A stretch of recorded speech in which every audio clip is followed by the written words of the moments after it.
Okay, we're all good. Now, first of all, just like to address all of the people who are not sitting there.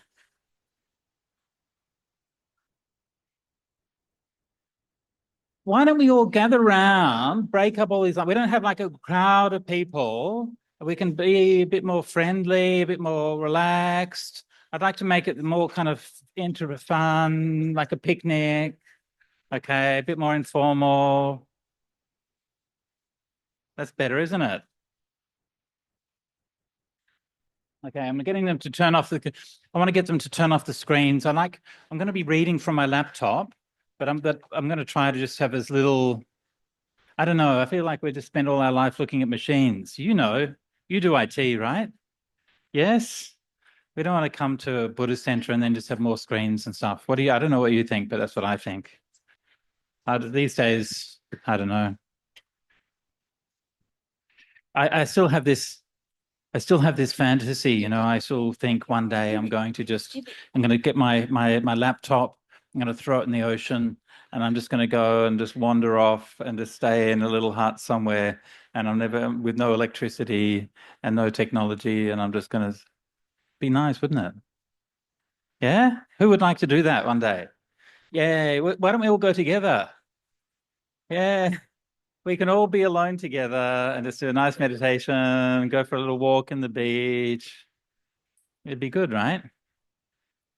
I don't know. I feel like we have all these things to make life simpler, and life stubbornly refuses to get simpler.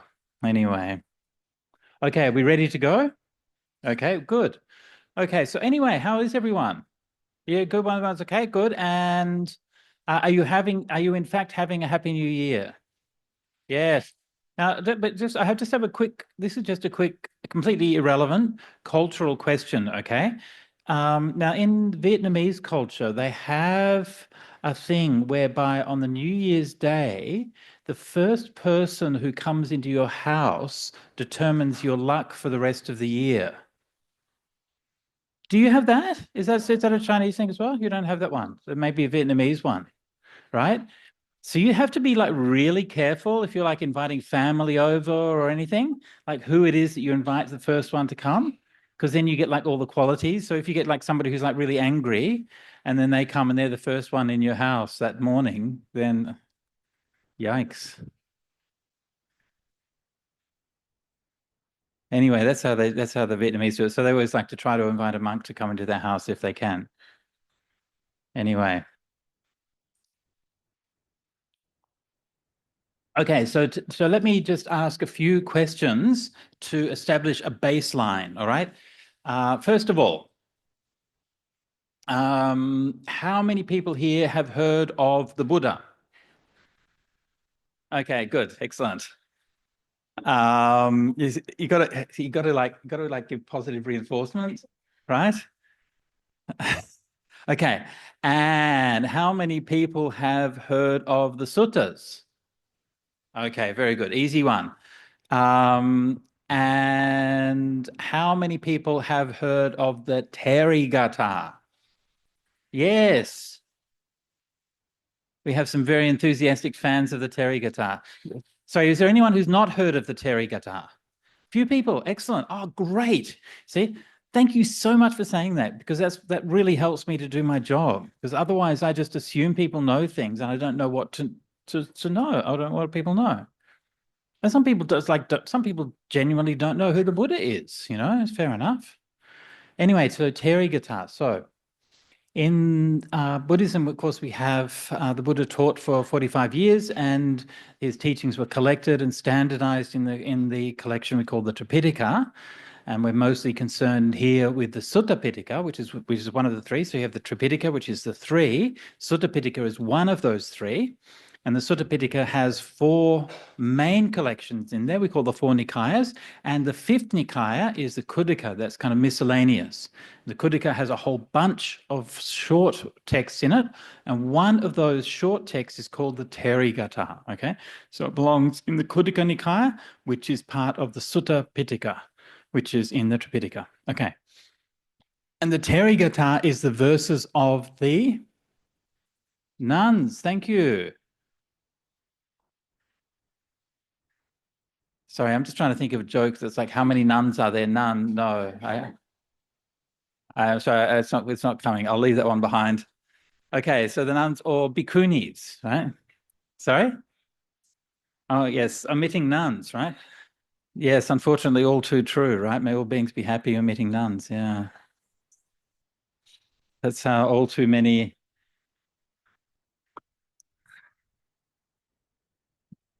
Okay, so bhikkhunis. So who can tell me what a bhikkhuni is? Uh, Fair enough. So they wear like a wimple, is that right? Nuns wear, no? Different kind of nun. So what kind of nun? A Buddhist nun. Okay. Is that like when I was in Thailand and I saw the women who would wear white in the monastery? Is that the same thing? But they were nuns. Meiji. It's different, is it? So how is it different?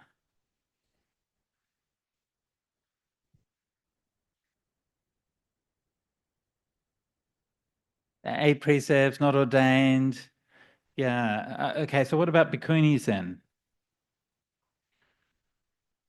Fully ordained. Is that right? Okay. So bhikkhunis are fully ordained. Okay. Very good. So, I'm sure you all know like the saga of ordaining bhikkhunis and how we did that and everything. Do you know about how that happened? Is anyone who doesn't know about well everything that happened with bhikkhunis and everything? How we ordained them and Ajahn Brahm got kicked out and all of that stuff. Is anyone who doesn't know all that story? Because history gets forgotten. You see, you don't know. Thank you. Do you know? History gets forgotten. So many things lost. Yeah, when those who were there die of old age, and all the forgotten stories get lost in deleted blogs. And so I'll give a very brief background. So when the Buddha was alive, he ordained bhikkhunis to be so that he would give women an opportunity to go forth and practice and to get enlightened if they wanted to. So sadhu, sadhu, sadhu, sadhu, sadhu, sadhu. Good on the Buddha for doing that, right? Now, should hardly need to be said that like in even in today, but in ancient India 2,500 years ago, there was often not a lot of opportunities for women. And, you could get married if you found the right husband. Good luck. Or you could not get married, and that wasn't great. There weren't that many professions that we see women doing. And we see women who are sex workers, and we see, women would have been doing other kinds of work as well, like maybe like weaving and these kinds of things, but not that many opportunities. And so it's always the case that there are some women who want to pursue a spiritual path. Obviously, it's not for everybody, but the Buddha wanted to make it available for those who were interested. So he established the Bhikkhuni order, and the Bhikkhuni order flourished for about 1,500 years in India and Sri Lanka before disappearing from the historical record. We don't really have a lot of story around that. So that was around about 1,000 years ago, roughly. However, in the interim, the Bhikkhuni order had become established in China. So Sri Lankan nuns around 420 AD, some Sri Lankan nuns led by a nun called Sara went to China on a boat, and they ordained women in China, and they established the Bhikkhuni order there. And so that order is now flourishing in China, Taiwan, South Korea, Vietnam, Japan, I'm not sure. Anyway, mostly through Eastern Asia. So in modern times, there were a number of attempts to re-establish the Bhikkhuni order, but the first successful attempts were in the 1990s, when there was a series of ordinations in India and in Sri Lanka, where a number of mostly Indian and Sri Lankan women ordained with the support of Taiwanese or Korean bhikkhunis and local Sri Lankan and Indian monks. So the Chinese bhikkhunis and the Theravadan monks. And the reason that we did that was because the bhikkhunis in China were originally established from Sri Lanka. In fact, it's the same ordination lineage. And I just want to make just a brief point on that, just because it's not kind of obvious. If you look at monastic Buddhist monastics today, obviously Buddhist monastics are quite different, right? You see the Tibetans, they wear different colored robes, they have the temples. I gave a talk in a Tibetan temple just the other day in London, so fancy, right? All of these paintings and all of these kinds of stuff. I taught a retreat in a Tibetan temple, and like people were saying, oh, what does that mean? What does that mean? I'm like, I don't know. No idea. And so, you know, if you look at the outward forms, it's actually very different, right? And you come into a place like this, it's actually pretty simple, very kind of plain and so on. Chinese Buddhism also has its own particular flavor, style of robe, style of chanting, and so on. And so a lot of people see these differences and they say, well, actually, these, you know, monastic orders are quite different, you know, and in certain respects, of course, they are. But all of the monastics from all of those different traditions recognize that their monastic order comes from an ordination based on the Vinaya. And even though the Vinayas that we follow are slightly different, but the core rules and procedures and values and principles of those Vinayas are all the same across the different traditions. And so that's why the Sangha, generally speaking, the Sangha acknowledges that there's this kind of unity, underlying unity in the Sangha, despite the variations in, you know, lifestyle and robe color and those kinds of things. Anyway, so like I said, Theravadan bhikkhunis were established in India and Sri Lanka, and a few individual bhikkhunis that are also ordained. In Venerable Dhammananda, Bhikkhuni Dhammananda in Thailand, I'm sure some of you will know. Venerable Santini in Indonesia, I'm sure some of you also know. As well as 𝐒𝐞𝐜𝐚, became a very well-known teacher. My own good friend, Venerable 𝐂𝐽𝑔 who was ordained in Korea and practiced for many years, and so on. So a few people ordained here and there, but there wasn't like there wasn't in our tradition, from the Thai forest tradition, then there wasn't a bhikkhuni order as such. So we had a request from Ajahn Wayama, who was then practicing in Bodhinyana as a 10-precept nun, and she wanted to do bhikkhuni ordination. And so Ajahn Brahm and the Sangha in Bodhinyana agreed, and so they assembled a community of bhikkhunis, an international community of bhikkhunis, led by Ayya Tataloka from the United States. And they came to Perth, and we performed the bhikkhuni ordination. When was that? 2009, was it? 2000, sorry? Yeah, 2009. Performed the bhikkhuni ordination there with the first 4 candidates. And then that caused a bit of a kerfuffle, to put it mildly, and Ajahn Brahm got immediately kicked out of his monastic order of Wat Pah Pong, and a lot of unseemly things happened. They tried to make a petition to have Ajahn Brahm kicked out of his monastery, so that there was somebody who was standing out the front of the talks when Ajahn Brahm was giving his talks. There was someone collecting signatures to have Ajahn Brahm kicked out of his monastery. Yeah, that didn't go very well. They didn't get a lot of signatures. And another thing they tried to do is they held a press conference in Bangkok. A group of the monks came down to Bangkok and held a press conference, and they accused Ajahn Brahm of, quote unquote, temple mismanagement. I don't know if anybody remembers this episode. This is one of the most infamous episodes. Accused Ajahn Brahm of temple mismanagement. Anyway, so all of these things happened. And for years after that, and again, I'm not sure how much of this that people here know, how much, because Ajahn Brahm usually doesn't talk about these things too much, but he may have shared it with you because he comes here a lot. But for years after that time, Ajahn Brahm would go to Thailand and request to have a meeting with Ajahn Sumedho and with the senior monks and to ask for forgiveness and try to resolve the problem. And year after year after year, he went there to request this, and year after year after year, he got turned down and no one would meet with him. So, you know, that's just the facts of what happened. So far, there's been no resolution and no real moving forward with that. Meanwhile, I'm sure many of you have been to Dhammasara Monastery. Has anyone been to Dhammasara? Yes. Nice, right? Yes?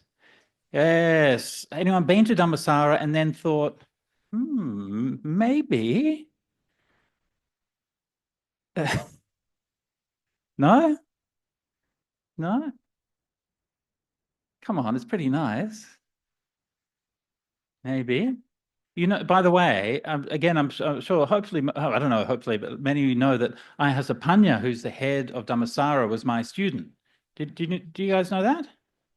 Some of you do, some of you don't. Yeah, because I lived in Ipoh for more than a year, and when I was in Ipoh, Sui Ping, as she was there, and her sisters used to come and offer me dana literally every day, and their brothers used to come sometimes as well, and so I got to know them quite well. And when I'd been there for a while, she said, "Oh, I'm thinking maybe thinking of ordaining." So I got them in touch with Ajahn Wayama, and that's how she ended up at Dhammasara Monastery. So that worked out well. That was good. So now in Australia, we have Dhammasara, we have Santi Forest Monastery, we have Newbury Buddhist Monastery, and we have a number of also smaller places with one bhikkhuni staying in there.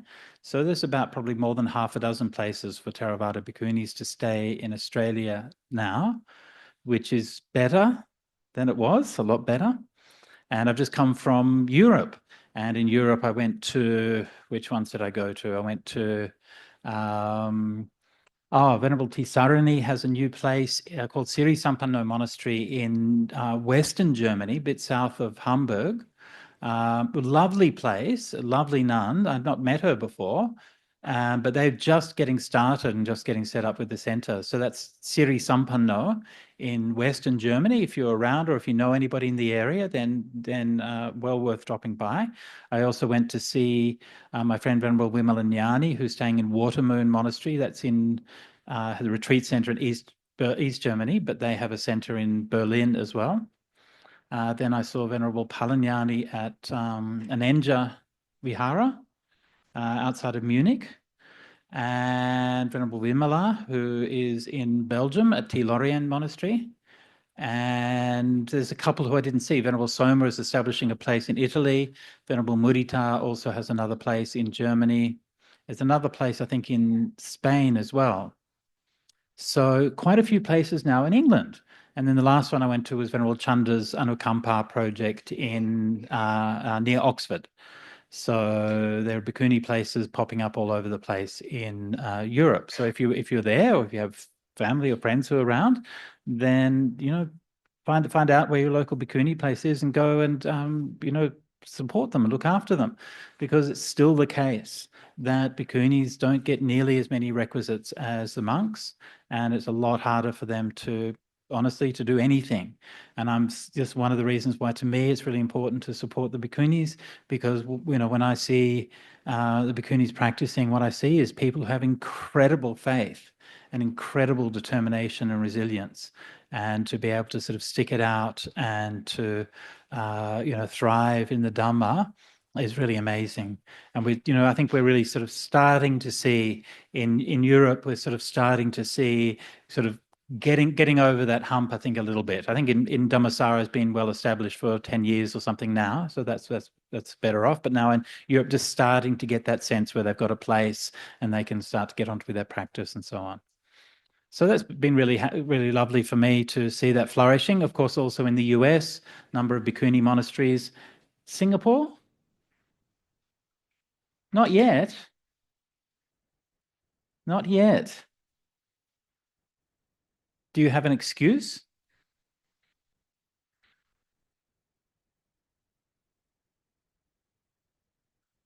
Well, I'll just leave that one with you.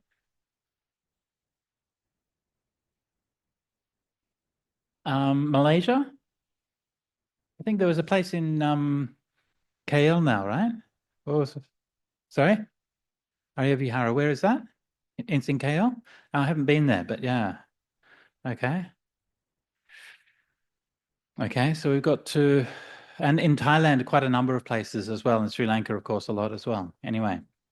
All right, so that's just a little bit of background on the bhikkhuni ordination, or the Great Bhikkhuni Kerfuffle, as we like to call it. So now I'm going to read some verses from the Therigatha, which were the verses of the ancient bhikkhunis 2,500 years ago. But before I go on, are there any questions about that? Any questions about the bhikkhuni ordination or what we're doing or anything?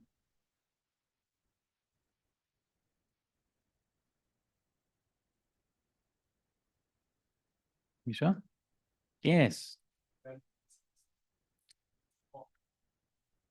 Are there valid reasons to not support it? No.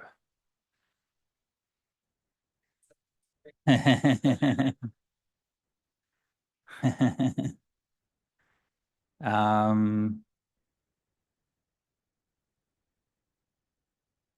yeah, no.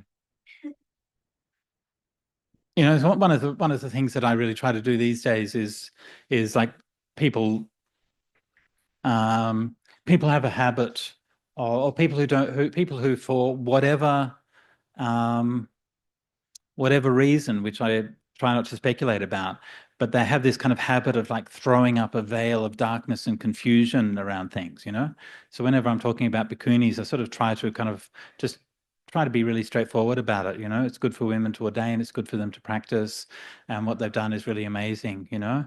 And I think that we should really kind of, the main thing to do is just to focus on the fact that as Bhikkhu Bodhi said at the Bhikkhuni Congress we had in Hamburg, he said that, you know, the Buddha established the Vinaya in order to support people to practice for awakening, and that's the kind of the main thing.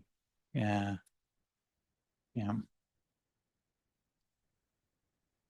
Okay. All right. So I'm going to read a few suttas from the Therigatha, and we can discuss them or reflect on them as we go. All right.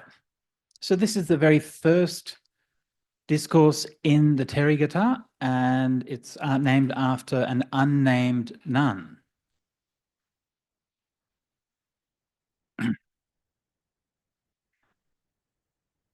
Sleep softly, little nun, wrapped in the cloth you sewed yourself, for your desire has been quelled, like vegetables boiled dry in a pot.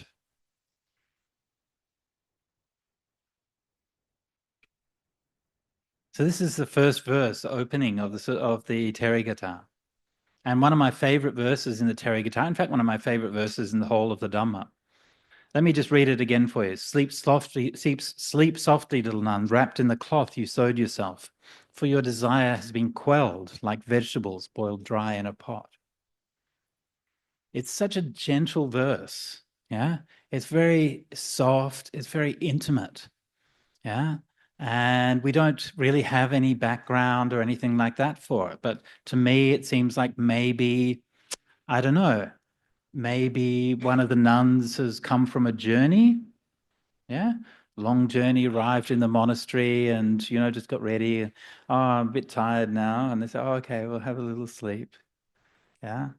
And there's just this kind of gentleness and this kind of supportive atmosphere. Like a lot of the things in Dhamma, sometimes the Buddha can talk about things that are so esoteric, so profound, that it can be difficult to relate to them sometimes. But this one, it's just really sweet. So I think it's really nice, this picture of these nuns who are just looking after each other. And notice the way that it evokes these women's crafts, right? The sewing, yeah, wrapped in the cloth you sewed yourself, yeah. and like vegetables boiled dry in a pot. Yeah. It's just a simple little image, but it evokes that it's quite a unique, and you don't find that image anywhere else. Yeah. That's an image that means something to women who spend a long time in the kitchen. Yeah. And the monks would be more like, roaring your lions roar or something like that. And then this one is about vegetables boiling in a pot. So there again, we don't know who her name is, and we don't have any other context. There's a whole for these Therigatha verses. There's whole commentaries and so on, but I'm going to ignore all of those. There are various editions that give those commentarial stories, but just beware. A lot of the commentarial stories are not very reliable, and in fact, not only are they not very reliable, but in the Therigatha in particular, they can really radically shift the context of what the verse is about. And this is actually a good example of that. So in the commentary, so this is an unnamed nun, but the commentary gives a whole story about her. She was married and that she had a husband and that she had to ask her husband's permission before she could go forth, and her husband didn't want her to. And then she had this whole thing, and then eventually she got permission to go forth, and all of this kind of stuff, none of which is in these verses at all, right? And so it seems the commentary is very concerned to make us understand right from the beginning that women can't do anything without a man's permission, right? The text itself says nothing of that. The text itself is some women who are supporting each other. And the commentary then says, no, no, no, no, no. A man has to say they can do it, otherwise it's not on. You know? So this is why, if you're reading the commentaries for these things, just be careful about how you take the commentaries, because for the Therigatha in particular, then there's definitely this kind of bias. Any questions about that? Yes.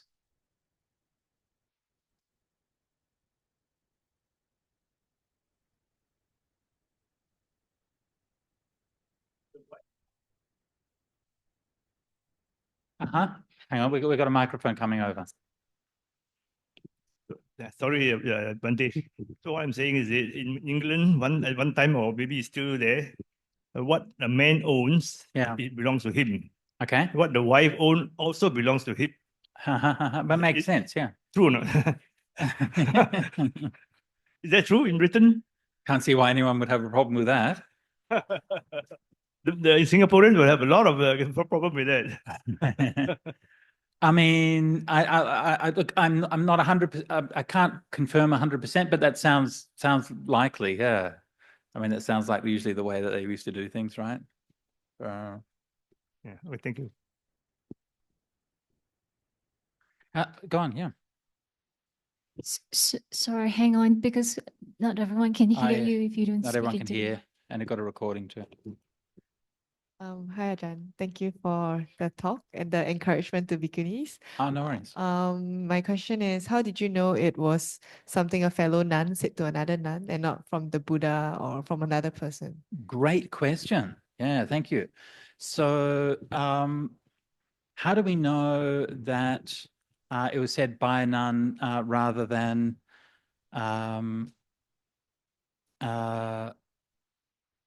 by someone else or from the Buddha? Okay, so first reason is because, so first of all, in the verse itself, it doesn't say anything about that, right? Which is what you're responding to, right? The verse itself is anonymous, yeah? And it even says it's from an unnamed nun. Now, the verse has a little tagline that identifies the speaker. It says, that is how this verse was recited by a certain unnamed nun. Right. So notice that it says it was recited by that nun. So the tagline at the end of it says that it was a nun who was speaking. Now the commentary contradicts this and says it was the Buddha who was speaking. Okay, but I think it's very unlikely. What was the Buddha doing watching a nun sleep? Right? Seems a bit weird, right? Right? Now, some of the verses in the Therigatha were spoken by the Buddha, and I'll give an example of that in a minute. But the real reason I think it was spoken by a nun is just because of the tone of it, actually. I think it's like really, it has that intimate, very close kind of feeling to it that is quite unusual.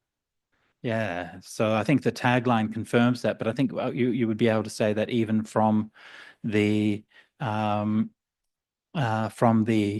verse itself. Let me give you an example. Like the next verse, okay, is the Mutta Therigatha, and I'll just read this one. Mutta, be released from your yokes like the moon released from the eclipse. When your mind is released, enjoy your arms free of debt. Okay, so you can see it's a very different tone here, right? This doesn't seem, it's very kind of standard imagery. It just doesn't feel like a sort of an address in a personal way or anything. Now this one is said to be by the Buddha, and that really makes sense. And the reason why it makes sense is because he makes a pun on her name, right? Mutta, be released from your yokes. Mutta means to be released, be freed, and it says mutta muchasu yogehi. So he's making a pun, right, on her name. See, and why this is very realistic to me is because I do like literally the same thing all the time.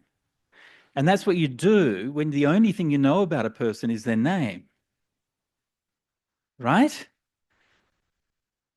Right? So if somebody comes to me and they say, if you tell me like your Pali name or something like that, and oh, by the way, let me just say, if anybody wants a Pali name, then let me know and I can give you a Pali name. I'm on a kind of a campaign to like a lot of Pali names are really boring. I want more fun Pali names, okay?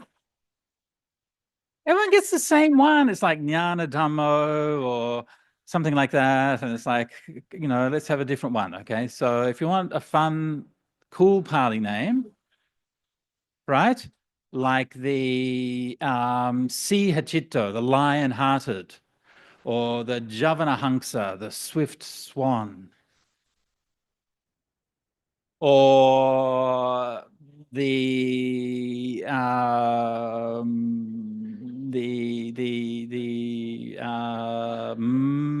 Matuhata, the slayer of death. Yes?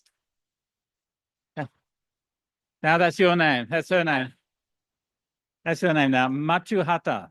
You come, I'll write it out for you afterwards. Okay? So you see how powerful it is if you've got a good Pali name, right? Right? And so anyway, so this has that impersonal feel, right? Because that really is how you do it. If you're a teacher, you're just a student who you might know a bit, but you don't know that much about them. You know their name, so you make a pun on their name. Good enough, right? And it has a very different feel. Yeah. Okay. Any other questions? All right. Maybe we can move on to another one. This is, what I've done is I've just selected a few random, not quite random, but a few interesting verses.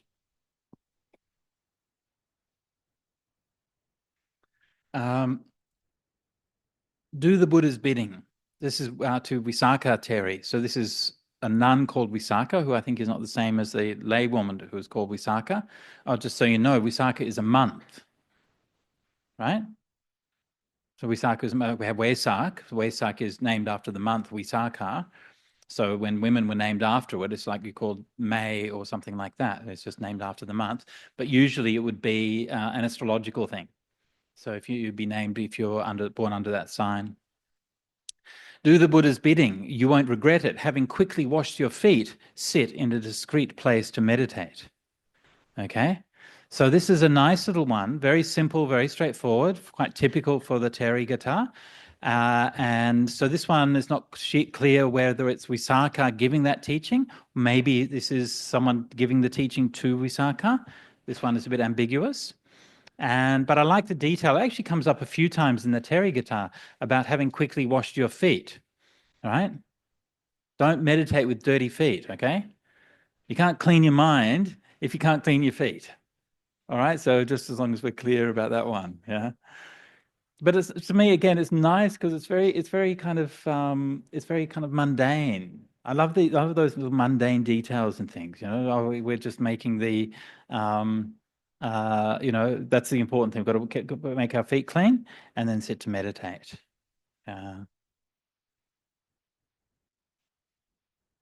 Okay. All right. Nice, simple one.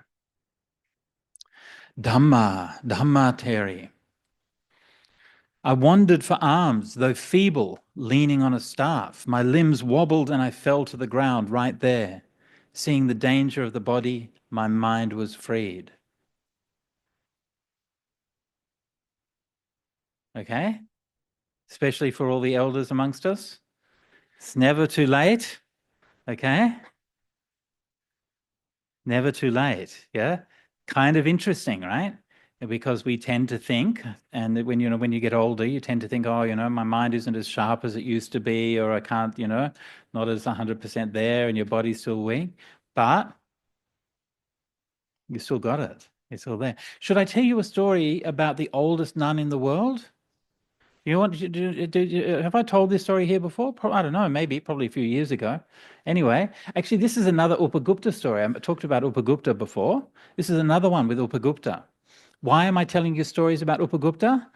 Because I like it. Upagupta is fun. So this one time, Upagupta, who I already mentioned before, that his one regret that he never got to see the Buddha. So he heard that there was a nun, a bhikkhuni who was still alive, who had seen the Buddha when she was a little girl. This is like 100 years after the Buddha, so she was really old. She was the oldest bhikkhuni in the world. And she'd been alive when the Buddha was alive. And he was so thrilled to hear this and wanted to go and see her. So he went to the monastery where she stayed and went to her hut and knocked on the door, and she said, come in. And she said, just be careful when you open the door. There's a bowl of oil just next to the door. Don't spill it. And so he opened the door as carefully as he could, but he couldn't help himself but just knock it and spill a couple of drops of oil. And when he did that, she said, oh, never mind. And they wiped up the oil. Don't worry about it. And they sat down, and he said, Venerable Sister, he said, is it really true that you were alive in the time of the Buddha and you saw the Buddha himself? And she said, it is true. He said, please tell me about it. I would love to hear. And she said, well, I was only a little girl at the time. And it was when the Buddha was near his parinibbana. And I lived just down the road from Kusinara. And the Buddha was on his last journey to the parinibbana. And we heard that the Buddha was coming to our town for alms. And when everybody heard the Buddha's coming to our town, it's the last time any of us were going to see the Buddha. Everyone was so excited. Everyone's running around. Oh my, what are we going to do? We're going to put on some dal. We're going to make some chapatis. We're going to make some samosa. We're going to make all this really nice food. And we're going to make everything nice for the Buddha, right? Now you could imagine how excited people would have been. And so then the Buddha came for alms round, and he walked slowly, and he came to our house. And when he came to our house, I had such faith when I saw him that I bowed. I was only a little girl, and I bowed to the Buddha. And when I bowed, my hairpin fell out, and it fell under the chair that was nearby. And when I realized I lost my hairpin, and I started crying. And when he saw that, the Buddha bent down and picked up my hairpin and gave it to me and said, here you are, little girl, here's your hairpin. He said, that's what I remember of the Buddha. Even though he was this enlightened being, this sage with all of this wisdom, near death, just his last days, and he still found time to do a little act of kindness for a little girl. And he said, I always remembered that. And when I was old enough, she said, I ordained and became a bhikkhuni and practiced. And he said, and Upagupta was so filled with emotion. He was so moved. He said, oh, that's incredible. I'm so lucky to have gone forth in the dispensation of a teacher with such qualities and such kindness. And then he said to the nun, he said, But sister, she said, what were the monks like in those days? Tell me some stories about the monks. She said, she said, it doesn't compare. She said, in those days, in the Buddha's day, the monks were so good, so much mindfulness, so much virtue, so well practiced. Monks today can't even begin to compare, she said. She said, you've heard in the Vinaya, you've heard of the group of 6 monks? Yeah? Yeah, so the group of 6 monks are like the worst monks in the whole Sangha. They were like the bad boys of the Sangha, okay? When the Buddha was giving a Dhamma talk, they were the ones in the back row smoking. Or whatever. I don't know if they were smoking exactly, but if there was someone smoking, it was them, that's for sure. And they always did these things. And he said, yes. And she said, do you know about the 6 monks? And Upagupta said, yes, I know about the 6 monks. She said, well, Sangha in those days was so good. She said, like, even those monks, even the worst monks in the whole Sangha, even they wouldn't spill my oil when they came into my heart.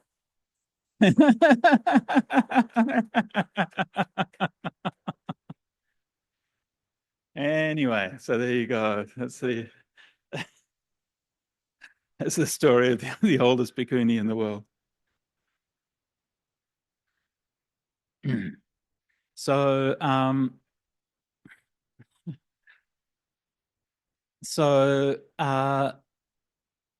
Dhamma doesn't have any age.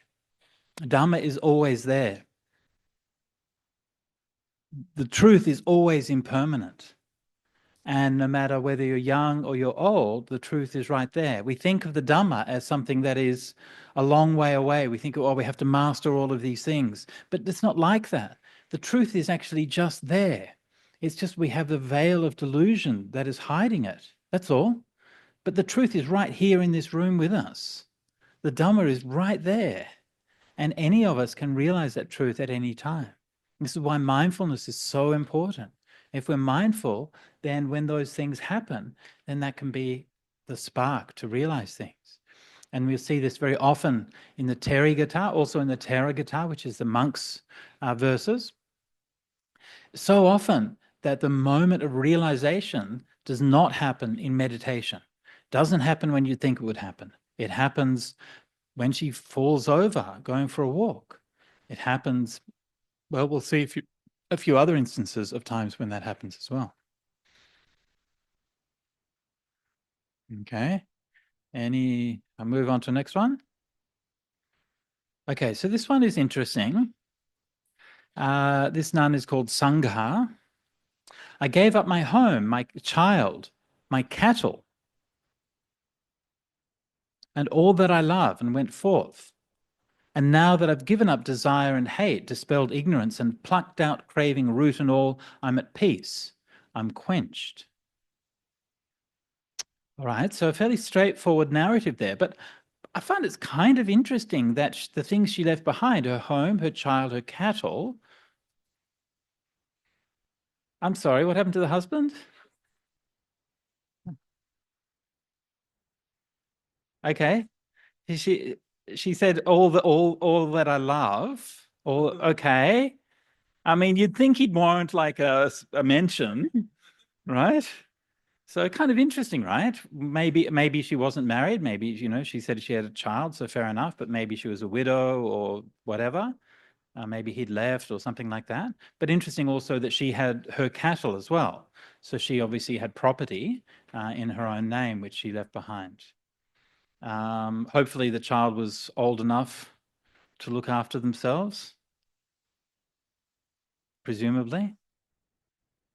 Yeah.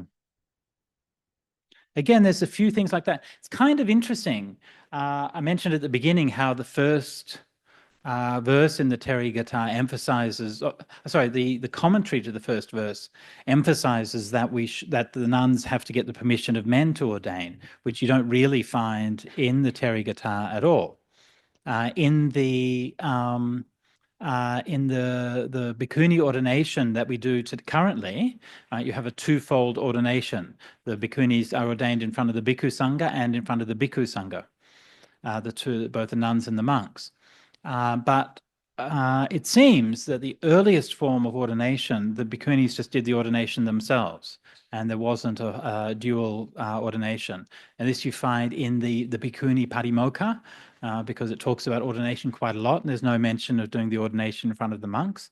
And same thing here in the Therigatha, there's no mention of that, or a lot of the other Vinaya rules, which are supposed to be so central to the lives of bhikkhunis, but which are not really mentioned at all in the Therigatha, like the 8 Garo Dhammas and things like that.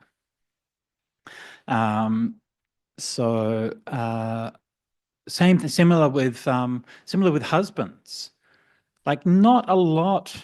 Sorry, guys. Like it seems that like the women's spiritual practice wasn't like so much about us men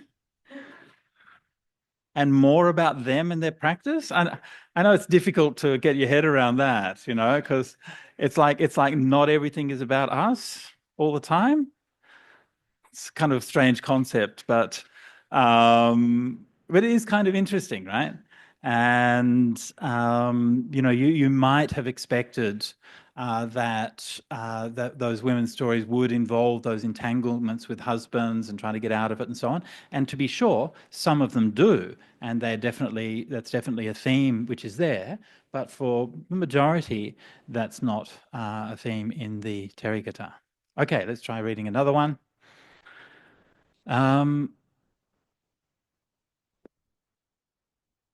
This is a little bit similar to the one we just read, but though I'm skinny, this is from Chitta, Terry, though I'm skinny, sick, and very feeble, I climbed the mountain leaning on a staff. Having laid down my outer robe and overturned my bowl, propping myself against a rock, I shattered the mass of darkness. Nice, right? Yeah? So this nun is taking no prisoners, right? She, skinny, sick, and very feeble, climbs the mountain leaning on a staff. Yeah.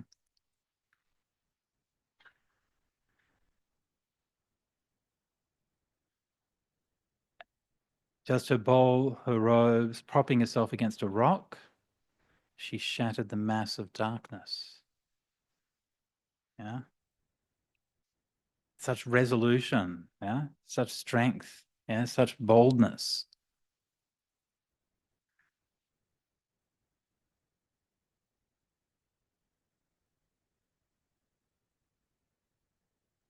We tend to have a lot of excuses, don't we? Like why we can't do this, or why we can't do that, or why this is hard, or why that's hard. A number of years ago, I read about a man in Australia who was the first thalidomide child in Australia. Do we remember thalidomide? They had what was it, a pill for morning sickness or something? I think it was for morning sickness or something like that. And it caused all of these terrible deformities in the children that were born. And a whole kind of generation of kids were born with like missing limbs and these kinds of things. It's terrible failure in the medical profession. So the first thalidomide kid born in Australia didn't have any arms. And the story that I read was written by this journalist who had seen him going shopping. So she went to the supermarket and she's picking up a few items at the supermarket. And then she sees in one of the aisles, this guy with no arms pushing this shopping trolley. And she's like, hang on. And so he's like hopping along on one leg, pushing the shopping trolley, like picking stuff up from the shelves with his foot and putting them in the trolley and pushing them along. She's like, okay. And then he pushes it up to the counter, and the girl at the counter puts the stuff in the plastic bags. He took out his credit card, paid for it, got the credit card back, picked up the plastic bag in one foot, hopped out with his other foot, threw the bag into the back of his ute, jumped in the front seat of the ute, started it, lit a cigarette, and drived off.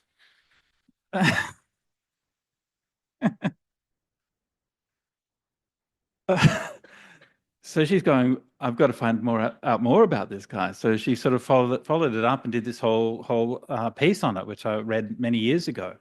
So this guy was like living with his second wife on a rural property where for his day job, he drove a backhoe, but he also worked as a sound engineer for the ABC in Australia, and he also had his own movie production company.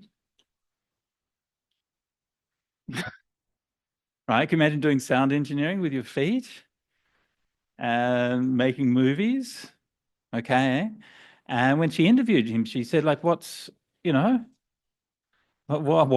thing? Like, why are you like this? And he said, when I was a kid, my parents just told me to go for it. Anything that I wanted to do, they said, sure, do it. And, when I said that I wanted to learn how to ride a bicycle, they said, yeah, no worries, got me a bike. And I used to drive around ride around the neighborhood, terrorizing the neighbors.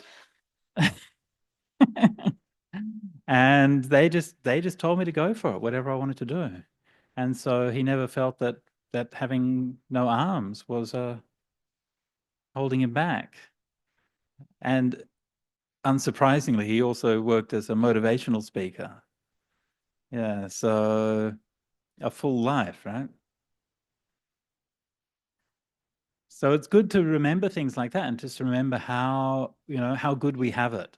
And, most of the people here I know probably have comfortable homes, and most of us have at least a reasonable income and all of the things that we need. And which is great. Obviously, that's people should have those things, but it's very easy to take those things for granted. I grew up in a middle-class family in Australia. My family were not rich. My mum was a teacher. My dad was a management consultant. And, we had a nice house. We had a nice upbringing. We never missed out for anything. I never had any regrets or anything. Nice city, nice place. But when I went to Thailand and I became a monk, I stayed shortly after, or around the time I became a monk, I stayed in a hermitage called Pujom Gom, which is on the very easternmost tip of Thailand. I spent 3 rains retreats there. And there we would have just a small kuti with bamboo walls, grass cut for the roof. When we needed a new kuti, the guys from the village would come, and apart from the floorboards, everything else would be just made on site from the bamboo and the grass and things like that. And just about 2 or 3 days, they would make from site, make all the things you needed to make a little hut. And I'd sit in that hut, and I had my robes, I had my bowl, I had a cup, I had a straw mat to sleep on, like a lamp to light, a spoon. Not much else, yeah? That's just about it. And probably a cloth to clean the kuti or something like that. And that's all you have. And then you look, I remember just sitting in my kuti one day and looking around and thinking, what do I want? Nothing. What am I missing? Nothing. What could make this better? Nothing. Actually, this is perfect. And there are a few things that we do need. You need to have a clean place to stay. You need to have, food enough to eat and clean water and those kinds of things. But actually, we really don't need all that much. Yeah.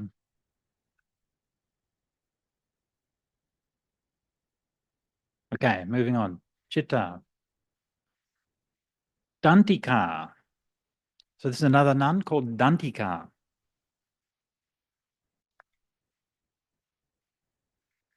Leaving my day's meditation on Vulture's Peak Mountain, I saw an elephant on the riverbank having just come up from his bath. A man, taking a pole with a hook, asked the elephant, "Give me your foot." The elephant presented his foot and the man mounted him. Seeing a wild beast so tamed, submitting to human control, my mind became serene. That is why I've gone to the forest. So nice, very simple, straightforward narrative here. And, it's interesting, you can see this kind of the style of these early texts, which is sort of, if you think of Indian literature, Indian art, Indian like Bollywood movies and all of that stuff, usually they like lots of things, right? Typical Indian culture, lots of things. It's got to be fancy, got to decorate it, you've got to put lots of stuff in there. And There was a book printed a few years ago called, what was it called? The White Lion or something like that? Anyway, about the life of a poor man in India who sort of worked his way up and made some money and stuff. And like one of the first things that White Tiger, thank you. And one of the first things that he did when he got a bit of money, he wanted to look like he was rich. So he wanted to look like all the rich people. So he got himself like a T-shirt with just like a single English word on the front. He didn't know what the word was, but that's what he saw like his boss was wearing or something like that. So he thought that must be what rich people wore. And he said, I don't know why they do this. It seems like such a waste that you've got this whole T-shirt you could be putting fancy pictures on and stuff. But all you do is put like one thing on. And I don't know, it felt like you could be doing more with the T-shirt. But anyway, so this is very characteristic of Indian culture, and it was in those days as well. And if you look even at the early Buddhist monuments, a place like Sanchi in Bharat, then they're very highly decorated, and like almost every surface is crammed with carving and decorations and so on. And yet in the early Buddhist texts, we see very, very modest use of those kinds of decorative devices. We do see them, but like here, it's almost not poetry, right? It's almost just a perfectly straight narrative without any literary embellishment at all. And so this was unlike the verses that came before. So if we look at like the Vedic verses, which are earlier than the Buddha, they're highly stylized, highly artificial, highly literate, using a lot of wordplay and literary devices and all of these kinds of things. And then after the Buddha as well, then the verses became quite elaborate and quite fancy.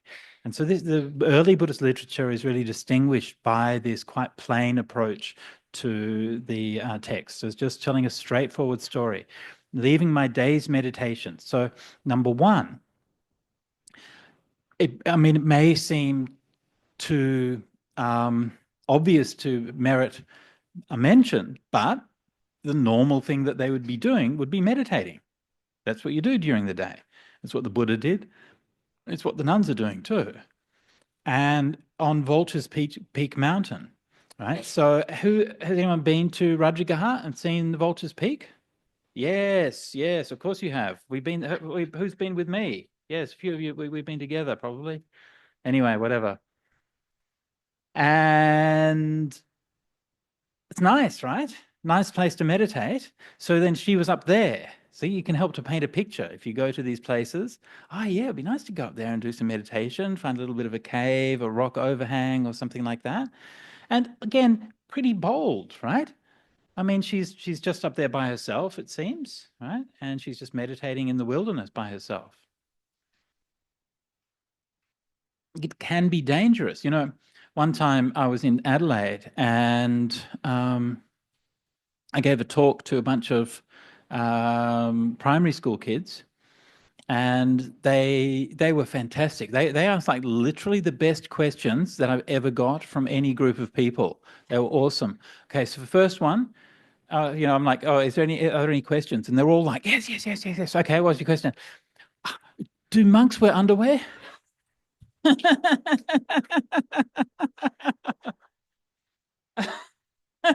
Straight to the point, right? Straight to the point. Yeah. And there's like, oh, another question. He said, one of them said, when you were eating, because I showed them my bowl and that, right? So I said, well, when you're eating from your bowl, did you ever have any food taken out of your bowl by a toucan? By a toucan. And I had to say, well, in fact, yes.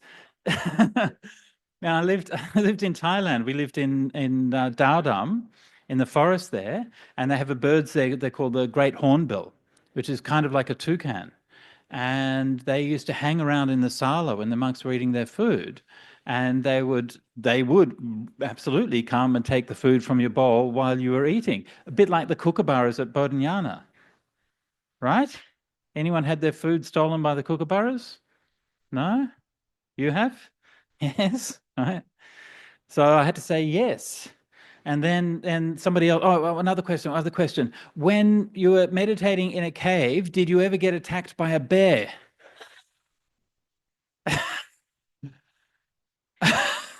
It's very specific. I had to say, no, not me, but one of my friends has.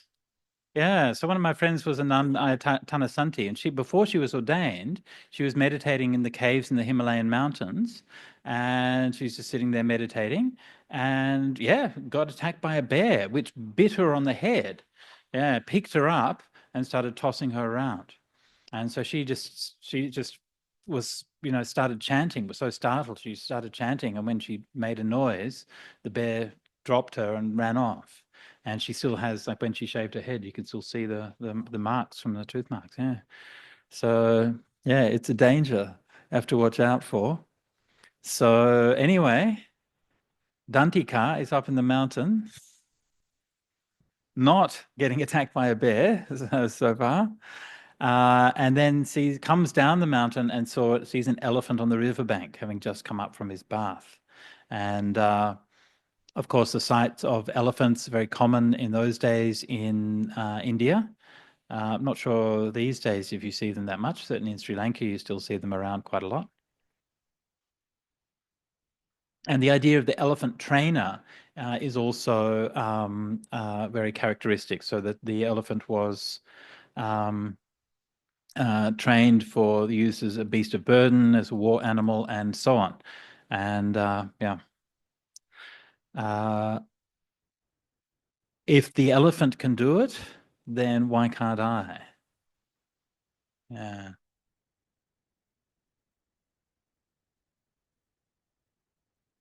Also, like another thing that's interesting about this also is that she's straightforwardly making her teaching from just something that she observed, right? This is something that is, how do I put this?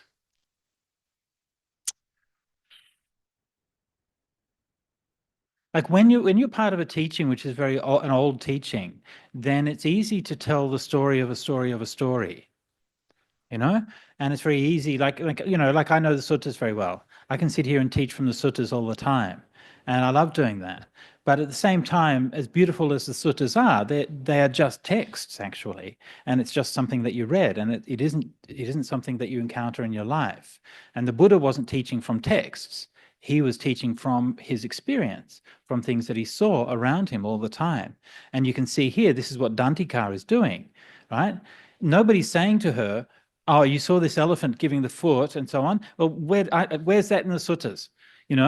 That can't be Dhamma if it's not in the suttas, right? Yeah? No. It's Dhamma because it's real. Dhamma isn't something that's in the text. The text just captures that portion of Dhamma, right? Captures their teachings in that way. But we're surrounded by Dhamma all the time. And if you can, and this is like where the Pure Land teachings come from, like in Pure Land, the everything around you is teaching you Dhamma all the time. Yeah. But that's just reality. That's just this world, actually, because everything around you is in fact teaching you all the time. And if your eyes are open and you're mindful, then you can see Dhamma lessons in everything that you do. So this is something that I try to keep aware of myself in my own practice. Even though I love the suttas, I love teaching from the suttas, but I don't teach from the suttas too much. I like to teach from my experience, from things that I observe, people around me, and so on, because you have to keep contact with that. Things have to keep alive. And that's one of the things that I really respect about Ajahn Brahm's teachings, is that he also does that as well. And you see Ajahn Brahm, very often just teaches from something that he saw, something that happened to him the other day, and his teaching stays alive like that. And he's been teaching for a long time now. And, for many, many years, he was one of the most consistently creative teachers. So always coming up with new things, new formulations, new ideas, new ways of putting things. And to me, that's a mark of somebody who's like looking for the Dhamma in the things around them, rather than just repeating things over and over and over again. Yeah. Okay. Please feel free to ask any questions. I'm not going to ask you to ask questions necessarily every time, but do please feel free. Yeah. Which one? Sorry. Yes, go on. You. Yeah. What was your answer to the first child? What was my answer to the first child? Please feel free to ask me everything. Don't be embarrassed to ask me literally any question, no matter no matter if it's both compromising and irrelevant. Just go right ahead and ask it anyway. I told him the truth. What could I say?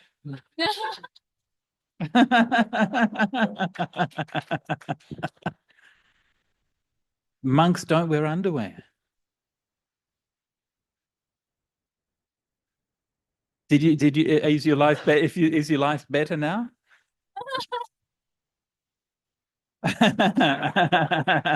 Thank you so much for that. That's awesome. That's awesome. I was kind of hoping someone would ask. Okay, fine. Moving along.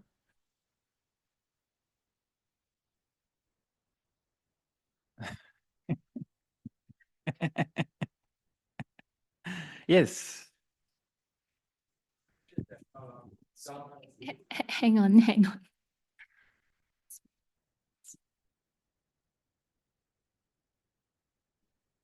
Thank you, Ajahn. So you mentioned just now that the Dhamma is like ageless and right here and to be realized here. Yeah. To see Dhamma in the everyday life. Yeah. So is the Dhamma like a compounded and conditional thing, or is it not? Or is it the expression of the Dhamma that is conditional and compounded? Okay, so the Dhamma is neither, kind of. Okay, so you're calling upon the distinction between the conditioned, right? So the things around us and the five aggregates and so on are conditioned, and the unconditioned, which is nibbana, right? So Dhamma, in the sense that we're talking about here, is neither one of those things. Actually, it's a panyati. Yeah? So it's a description or a concept. Yeah. So let me just break this down a little bit and talk about what a panyati is and what that means, because it's an important concept in the Dhamma. In fact, it kind of means concept also. So when we use the word in English, when we use the word law, there are really two kinds of laws. Okay, there are descriptive laws and prescriptive laws. Okay, prescriptive law says how things changes how things are, right? If the cops say you can go 60 kilometers an hour on this stretch of road, then people actually drive. It changes their behavior of how they drive, right? Prescriptive law changes something. A descriptive law doesn't change anything. It just describes how people are doing things or how things happen. So the laws of science are descriptive laws, right? And when we talk about the law of gravity, for example, right, we can drop something and we can say it falls, and you could say, oh, it falls under the influence of the law of gravity, but that's not really accurate, right? The law of gravity is a description of observations of things when they're falling, right? So we see a bunch of things falling. We observe that there are certain uniform things about that, a certain rate of acceleration, and then we derive the law of gravity from that. So that's a descriptive law. So the Dhamma in this sense is a descriptive law. It describes how things operate. And so when the Buddha is talking about the Four Noble Truths, that description of the Four Noble Truths is always true. In a sense, it's an eternal truth. But it's not eternal truth in the sense that it always exists, right? The Four Noble Truths don't exist in that way, but it's always true to describe things in that way. Right? So the Four Noble Truths aren't something that just kind of exist in the world, but it's always true to say that beings suffer. Right? And as long as there are beings to suffer, if there's no beings, you can't say that. But if there's beings to suffer, then it's always true to say that the Four Noble Truths are true. So this is that idea of a panyati, or an eternal, which in this case can be applied to an eternal truth. So the Dhamma is a panyati, and this in the Abhidhamma traditions, then this causes there's some kind of controversy in how that's classified in terms of conditioned and unconditioned. So the Buddhist schools will sort of come and go a little bit on exactly where that fits in there. But I mean, all the schools have that concept of a panyati or a concept. Yeah. Okay. All right. So the next one is sukha. Sukha Theri. And this is not by her, as we will see soon. What's up with these people in Rajagaha? They sprawl like they've been drinking mead. They don't attend on sukha as she teaches the Buddha's instructions. But the wise, it's as if they drink it up. So irresistible, delicious and nutritious, like travelers enjoying a cool cloud. She's known as, and then a separate verse, she's known as Sukha because of her bright qualities, free of greed, serene, she bears her final body, having vanquished Mara and his mount. So that last verse is very conventional, and there's many similar verses like that through the Therigatha and Therigatha. But that first verse, the first two verses are quite distinctive and quite interesting. So somebody must have been a fan of Sukha, obviously, right? And because their verse, they've composed a verse which was well known enough to be preserved and so on, obviously must have been someone of some standing, maybe a monk, maybe a nun, maybe a lay person. We don't really know who was composing it, but we do see that, first of all, the people of Rajagaha have been sprawling like they've been drinking mead. Okay, so they're all maybe they've been at a party, right? Maybe they've been at some festival or something like that. Right? And they're not listening. But Sukha is there and she's teaching the Dhamma. But the wise are there drinking it up. So irresistible, delicious and nutritious. So there's a kind of a sort of subtle play on words where the drunken ones are not paying attention in the first verse, but the ones who are drinking the Dhamma are the ones who are really learning. And like the nice image also at the end, like travelers enjoying a cool cloud. Right? So you can imagine if you're walking on a long journey across India and then a cloud comes over to give you a bit of shade and a bit of ease. Nice, yeah? It's a nice image for someone teaching the Dhamma. So a nice bit of praise for Sukha as the Dhamma teacher. And again, you can just see the bhikkhunis taking a prominent role in being teachers and guides for people as well as practitioners.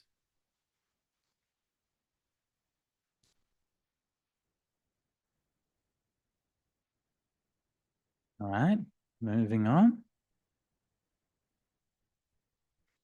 Okay, nice one. This one. Okay, so this is Soma Teri.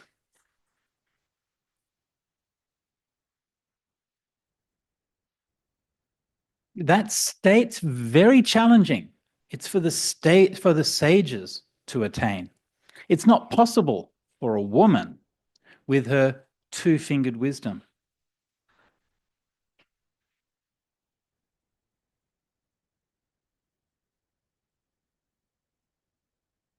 What difference does womanhood make when the mind is serene and knowledge is present as you rightly discern the Dhamma? Relishing is destroyed in every respect. The mass of darkness is shattered. So know this, wicked one, you're beaten, terminator.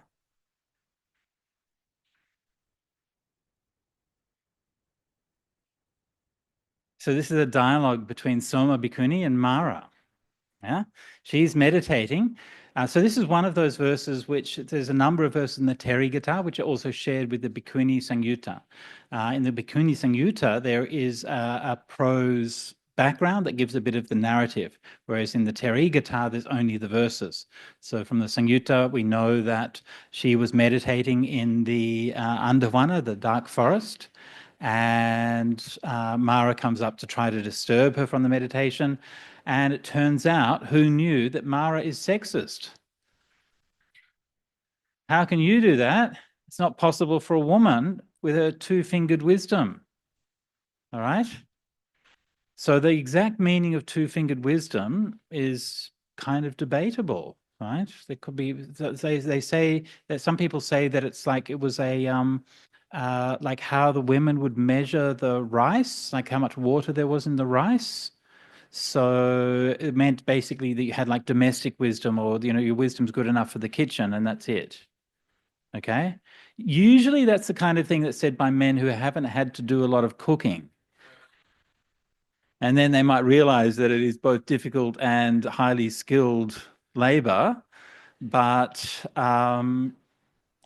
another meaning I suspect it might mean, because like when you're wise, you grasp something. Right? And so I kind of suspect that it means, I don't really grasp it. I can just use like that. Maybe. Anyway, so anyway, it's clear enough that Mara is trying to have a go at Soma for being a woman and not being up to the task. Soma, of course, is having none of it. Okay, what difference does womanhood make when the mind is serene and knowledge is present as you rightly discern the Dhamma? So when you're meditating, it doesn't make any difference. I think this is really important. It's a major statement of the Dhamma. When you're for the sake of practice, for the sake of wisdom, for the sake of mindfulness, for the sake of all those things that are actually really important in the Dhamma, it doesn't make any difference if you're a man or a woman or whatever you are. Who cares? God. People make such a big hassle about these things. It's so weird. I don't know about you, but I find it so weird. Like so many, especially in religions these days, people are going on and on about this, women can do, oh God, please be quiet. Who cares? Like, why does it matter? I mean, look, if you're on Tinder, sure. You're probably going to want to know if it's a guy or a girl or whatever, okay? Fine. But we're here to meditate. Who cares, right? Let's, stop making, a person's gender and sexuality is like one of the least interesting things about them. Seriously. And we could have been taught to make such a big thing. We've got to hate people if they're different, and if they're gay, we've got to hate them, and if they're trans, we've got to hate them, and then all of these things. And oh my goodness, just give us a rest. People are human.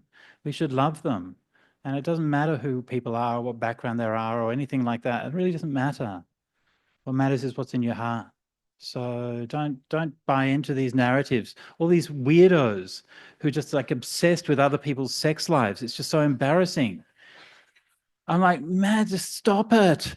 Too much. I don't want to know about all your like fantasies and fetishes and things, Just all your projections. You want to be sitting at home thinking about what everybody else is doing all the time.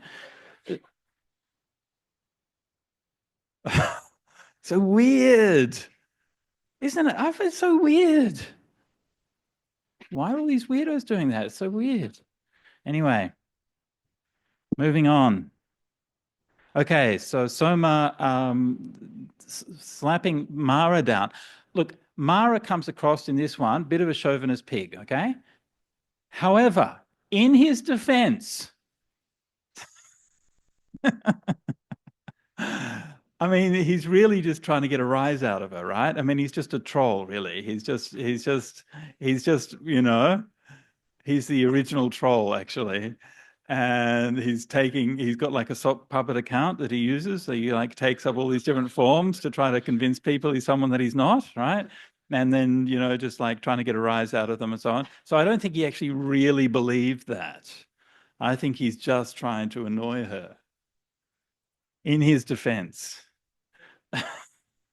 Okay. Yeah, and just that end one, you're beaten Terminator. Look, I'm sorry, okay? I like the Terminator, right? So sue me. I'm a science fiction fan from the 80s, okay? So sue me. But like the word in Pali is Antaka, which is like literally means Terminator. It's like an exactly literal translation. So make of that what you will.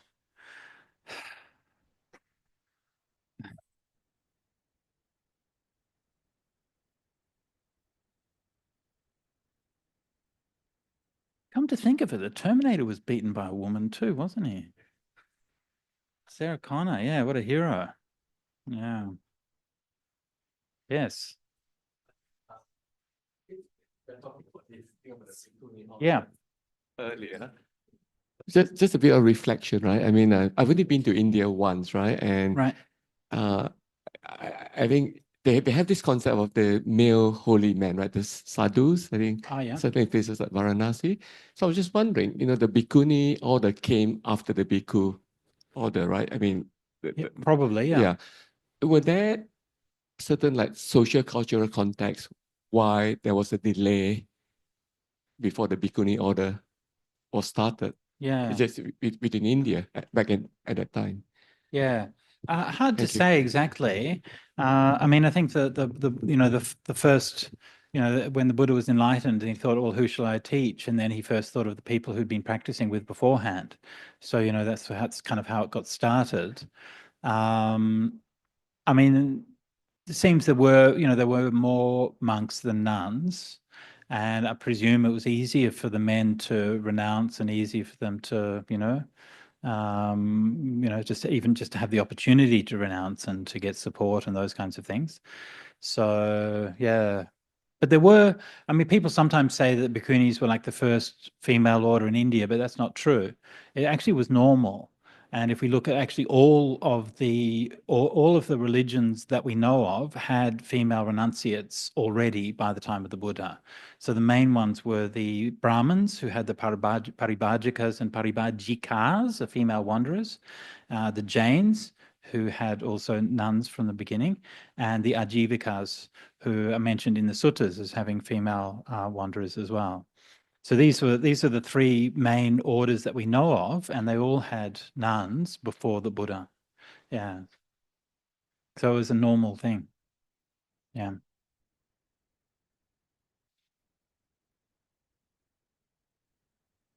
Okay. Good.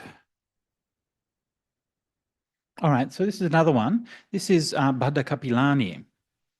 Kassapa, she begins, is the son and heir of the Buddha, whose mind is immersed in samadhi. He who knows his past lives, sees heaven and places of loss, and has attained the end of rebirth, is a sage of perfect insight. It's because of these three knowledges that the Brahman is master of the three knowledges. In exactly the same way, Bhadda, daughter of Kapila, is master of the three knowledges, conqueror of death. She bears her final body, having vanquished Mara and his mount.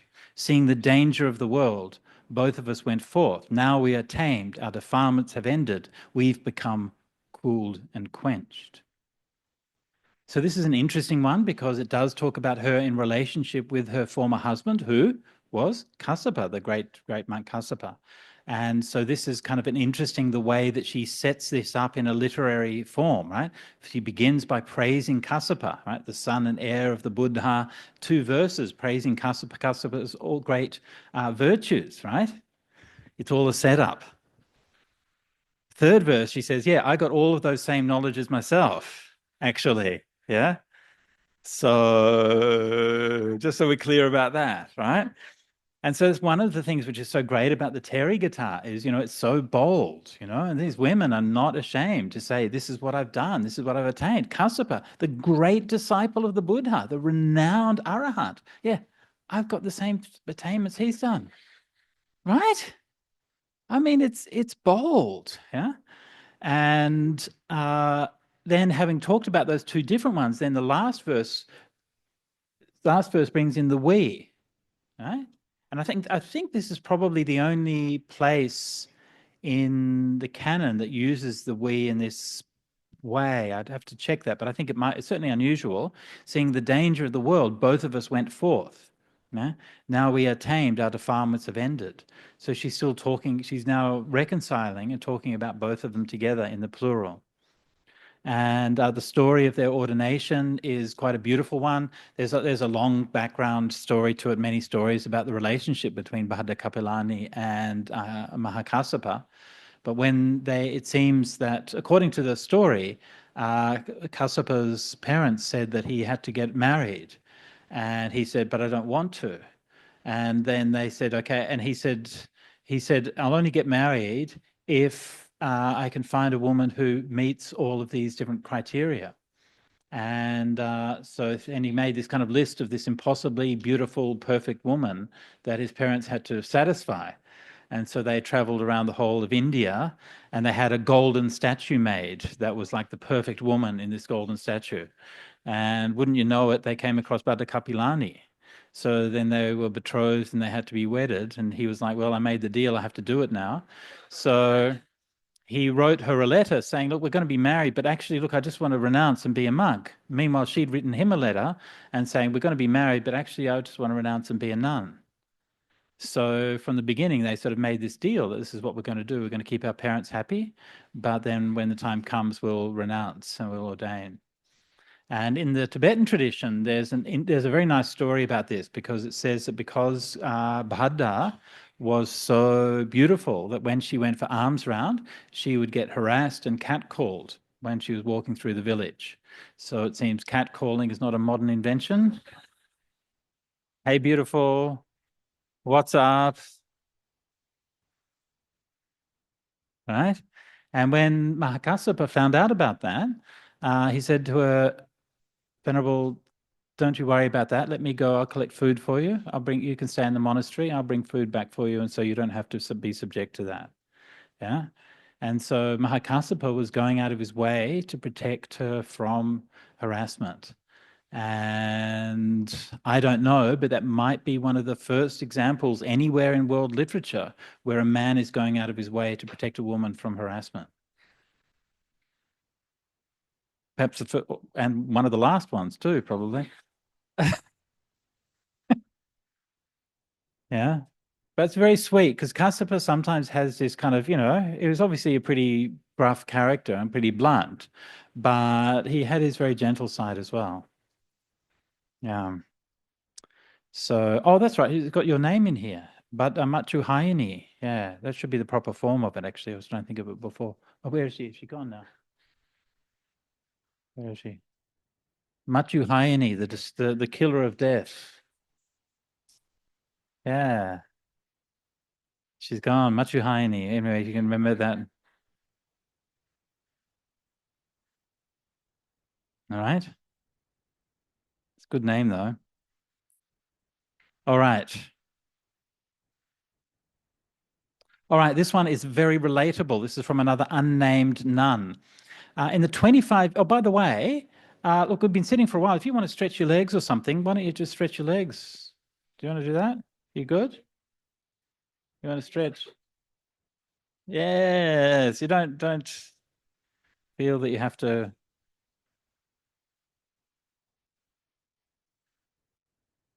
I'm fine. I've got a nice chair.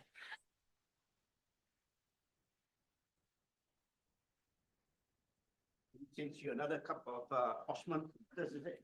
What is it? Osmanthus. Osmanthus. Okay. Oh, same thing. Essential tea. Okay. Thank you so much. Okay, good.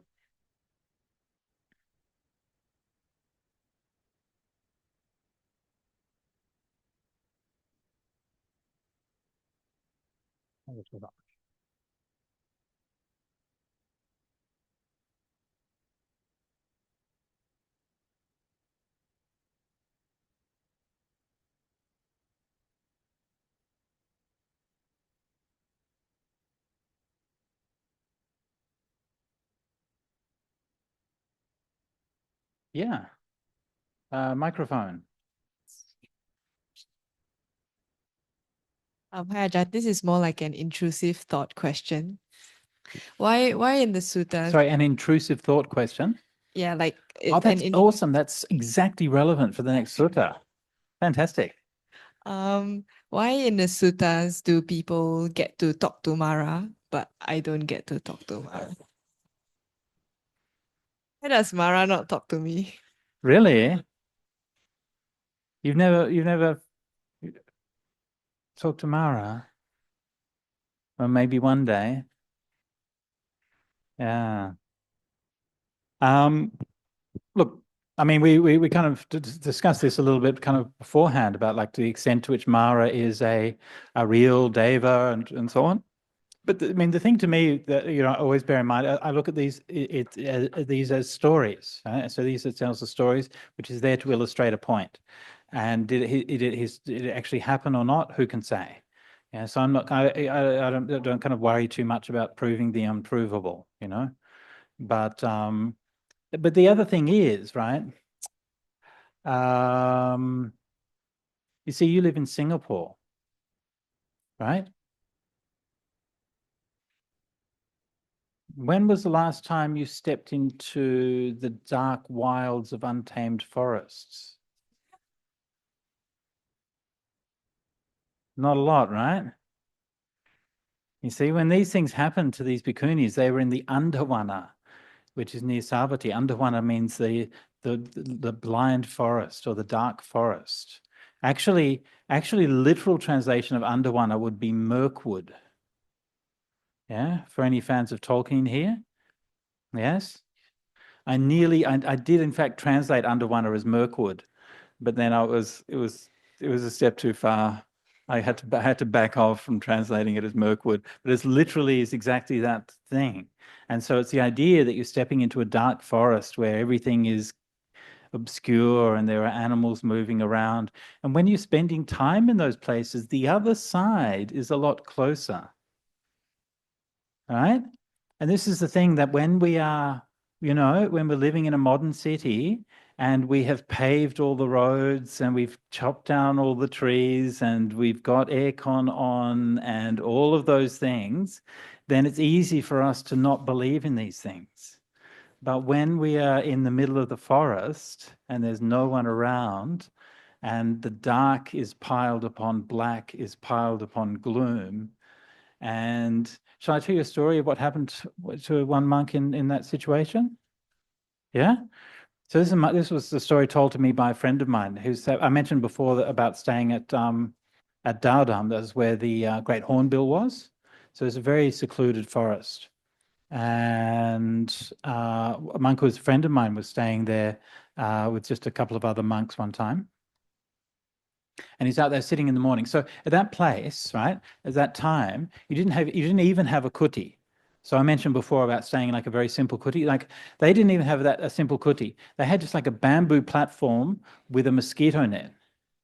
You have to have a mosquito net because there's like cerebral malaria around the place. So you really want to have a mosquito net. And in that forest, there are elephants and there are tigers and there are bears and there are all kinds of things. You'd be amazed at how much psychological and emotional protection that a mosquito net is giving you.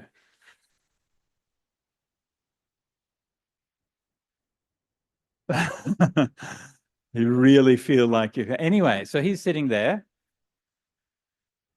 and it's it's in the kind of gloom of morning, maybe like 3 o'clock in the morning or something like that. He sort of just got up, 3 or 4 o'clock.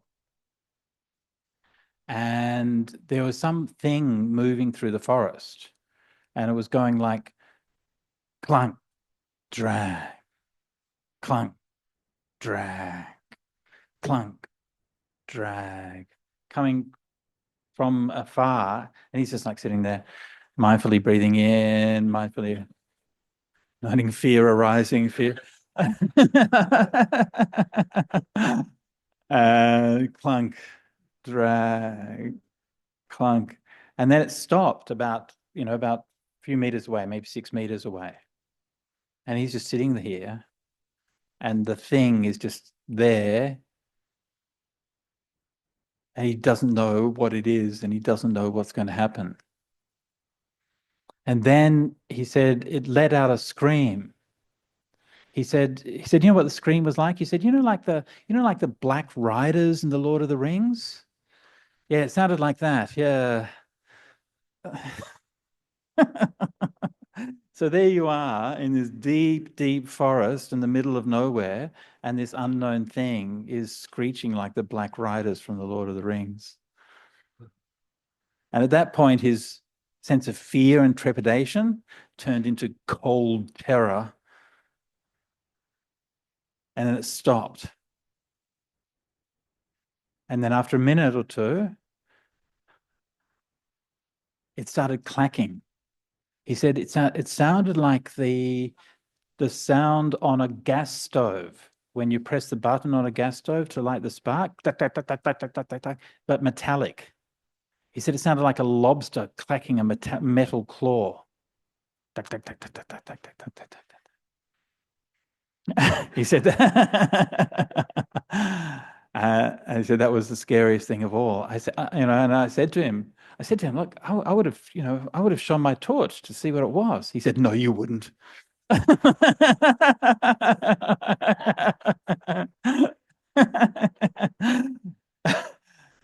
And so he did this a few times, screaming and then clacking, and then screaming and then clacking. And he's sitting there, his blood running cold. And then it started going off, clunk, drag, thump, drag, gradually going off. And as it was drawing off into the distance, there was suddenly an uproar in the forest and this big noise coming up and something happening. And then out of the forest, a barking deer came. So in that forest, they have these small deer, they're called barking deer. And this barking deer ran out of the forest at full pelt, ran into the bamboo platform he was on, bounced off, and then ran off and disappeared again.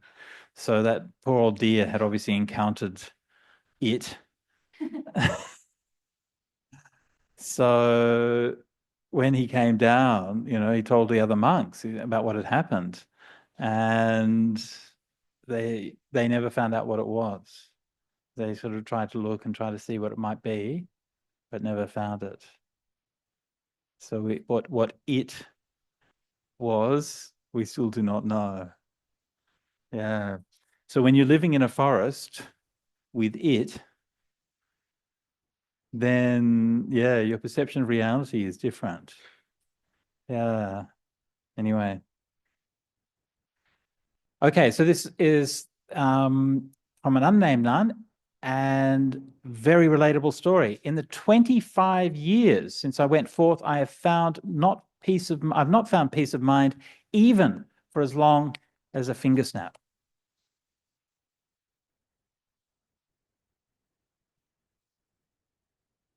Very relatable, right? 25 years. Failing to find peace of, it reminds me of a story when Ajahn Chah was at the monastery in Bodhnanachan, and because Ajahn Chah was like very commanding in his presence. I didn't know Ajahn Chah personally, so this is just what I heard from the monks there. Ajahn Chah was very commanding. So one time they'd offer the food, and then he was sitting, and then after when the food was offering, they chant the blessing, and they'd be ready to eat, and he just sat there. And all the monks are just sitting there, and Ajahn Chah just sits and doesn't start eating, and all the monks are sitting there. And then monks are like, what's going on? What's happening? And then Ajahn Chah slowly gets up, bows, and slowly walks down the whole line of monks. And all the monks are sitting there thinking, don't stop in front of me, don't stop in front of me. And he stopped in front of one of the then newly ordained Western monks, and just stopped in front of him and then said to him, have you ever known a single moment's peace in your entire life?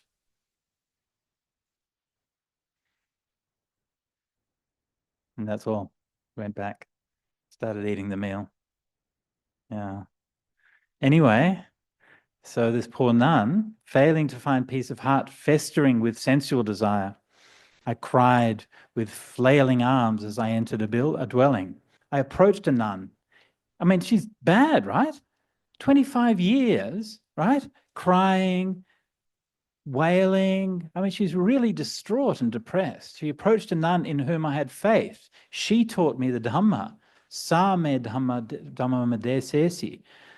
The aggregate sense fields and elements. When I heard her teaching, I retired to a discreet place. I know my past lives, my clairvoyance is purified. I comprehend the minds of others. My clairaudience is purified, and I've realized the psychic powers and attained the ending of defilements. I've realized the 6 kinds of direct knowledge and fulfilled the Buddha's instructions.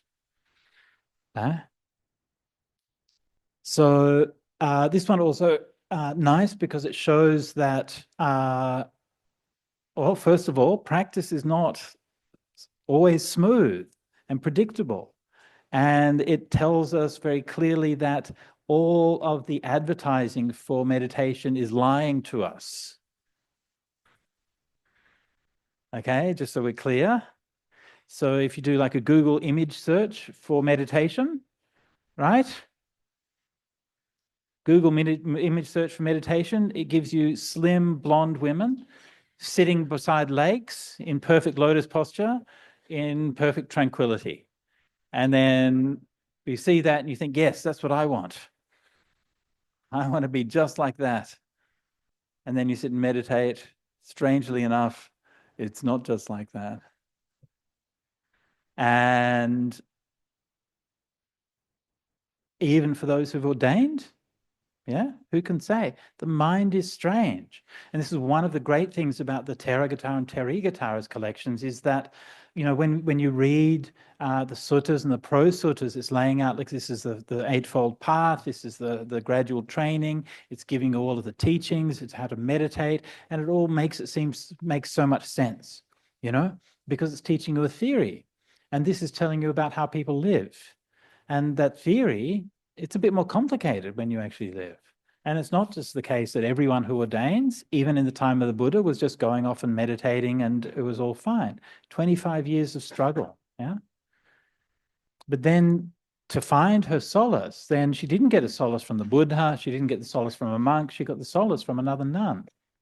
This also, I think, is really important. And you find this a lot in the Therigatha, that the nuns were supporting each other and they were teaching each other. And this is like so important. And, you know, something that I'm very conscious of in my life and my teachings as a monk. And I know that I have skills and I have some experience and I have some knowledge and things that I can share with people. And I know that my teaching is valuable, but I also know that my teaching is shaped by my experience. And other people have different kinds of experience. And that's really, really, really important for us as a Buddhist community, to be able to hear different voices from people with different backgrounds and different experiences. And, you know, there's a whole realms of existence and life that I just don't see because, you know, because of my life and my experience. It's not good or bad. It just is. It's just how I am.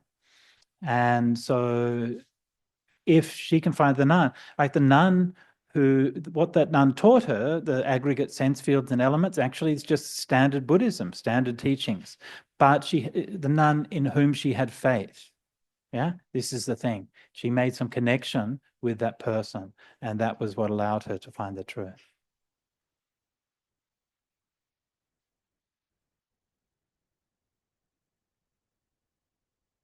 Okay, how are we going? Any questions?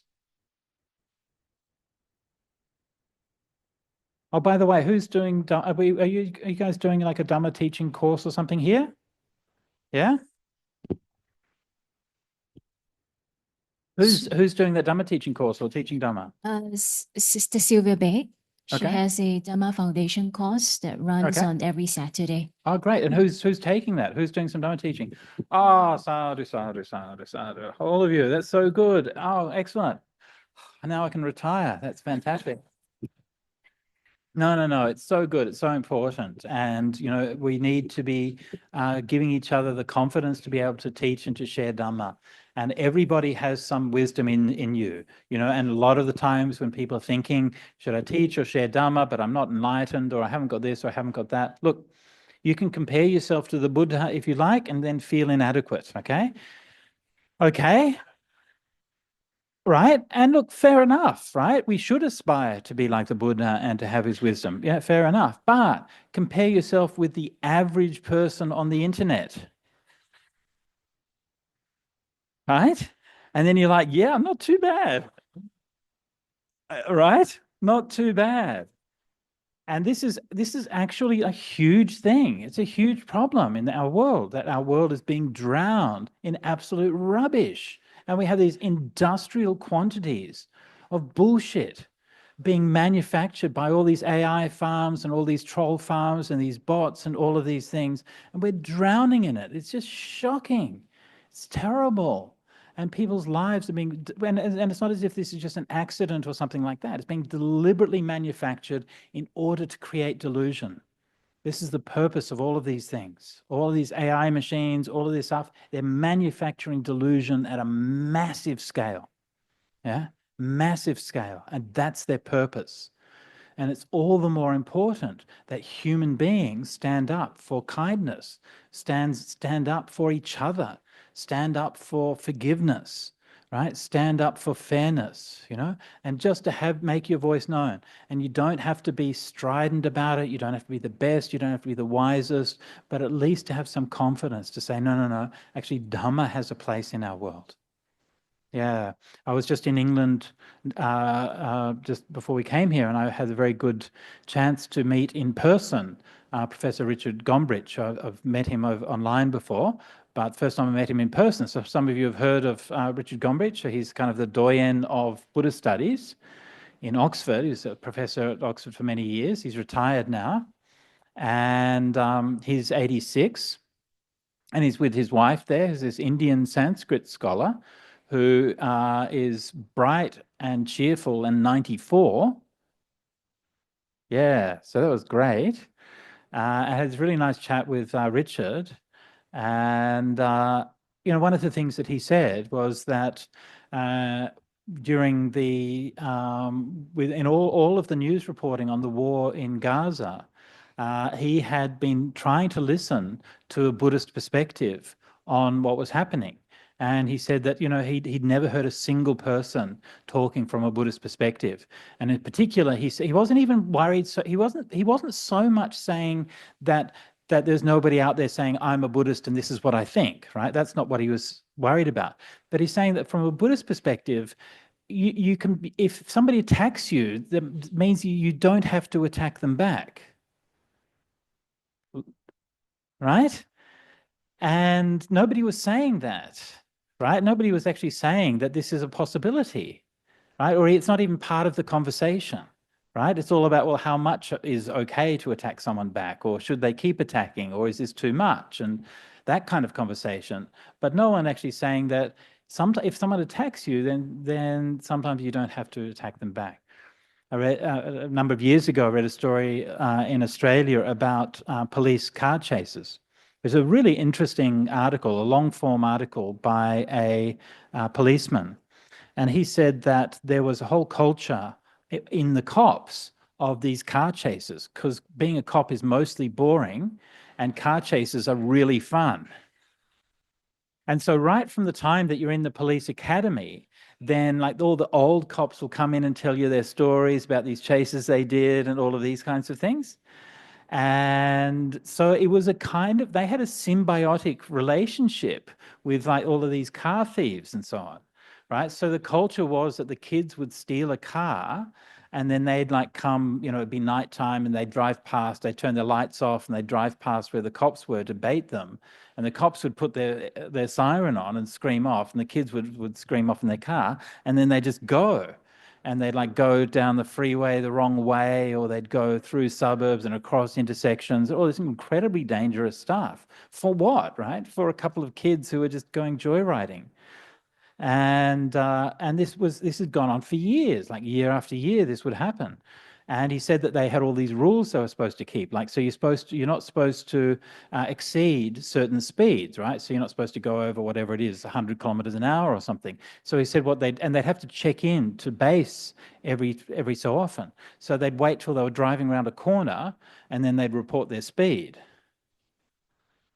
right? All of these kinds of things.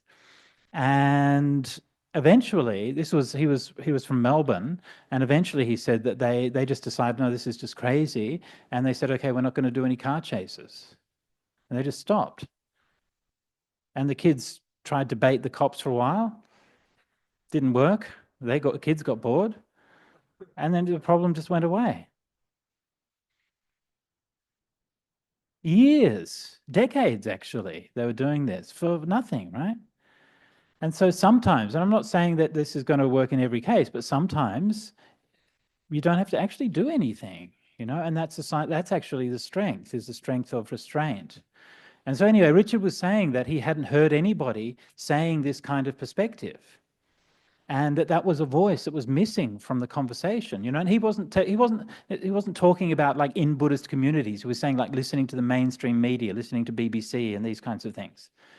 And so it's I think a really important point that the Buddhist voice has many meaningful and important things to say about all of the problems that are facing us, about climate change, about AI, about political unrest and turmoil, about war, about these things.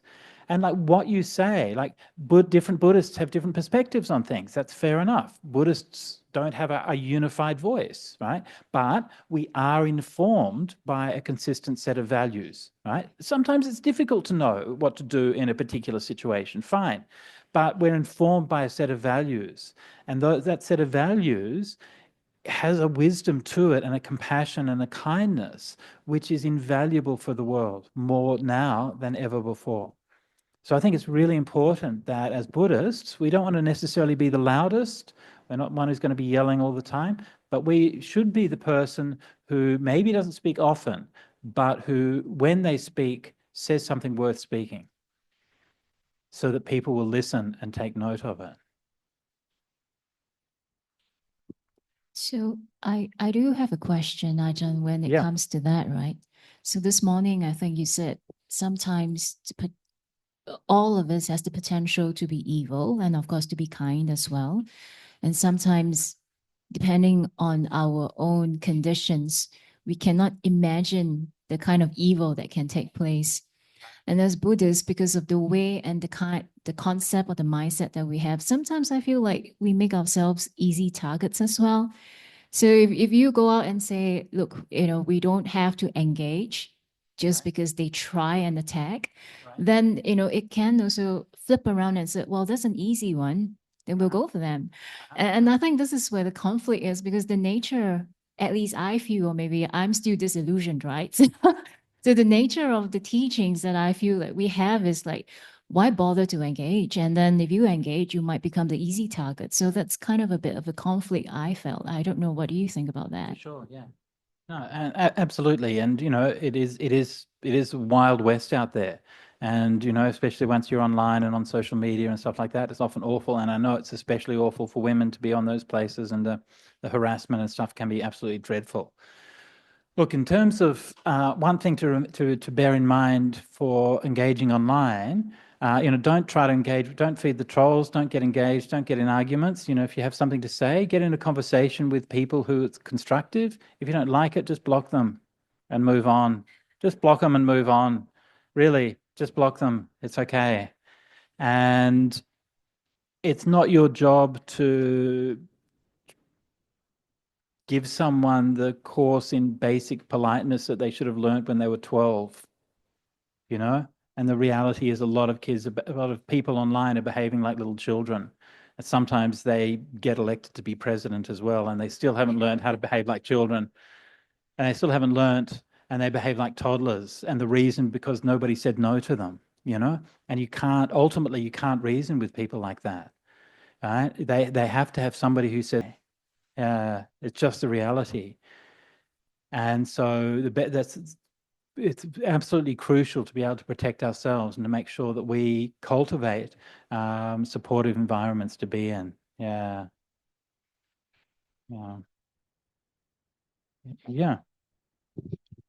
Ajahn, I got one question, which is I realized that nowadays, in the modern world, right, phone has been part of our life. It's kind of be like very distracting. And I realized like most people. Sorry, what's been part of our life? Film? Phone. Oh, phone. Handphone, yeah. So it means everyone will own a phone. Yeah, phone. Right. And then even in the public transport or even people walking are just distracted on the phone. I know. So yeah, so I realized like if we in the public space, for example, in the MRT or in the buses, how are we going to practice mindfulness without looking at the phone all the time? Do you look at the phone on the No, I don't. I personally don't. I try to practice mindfulness even in the public spaces, but I realize like I look people around me, people are just like so focused on their own phone, and they don't really realize like the things around them. So I feel a bit pity. Right. Yeah. On the train is one thing, but when they're like walking along the footpath and across the road and that kind of thing, it's a bit much.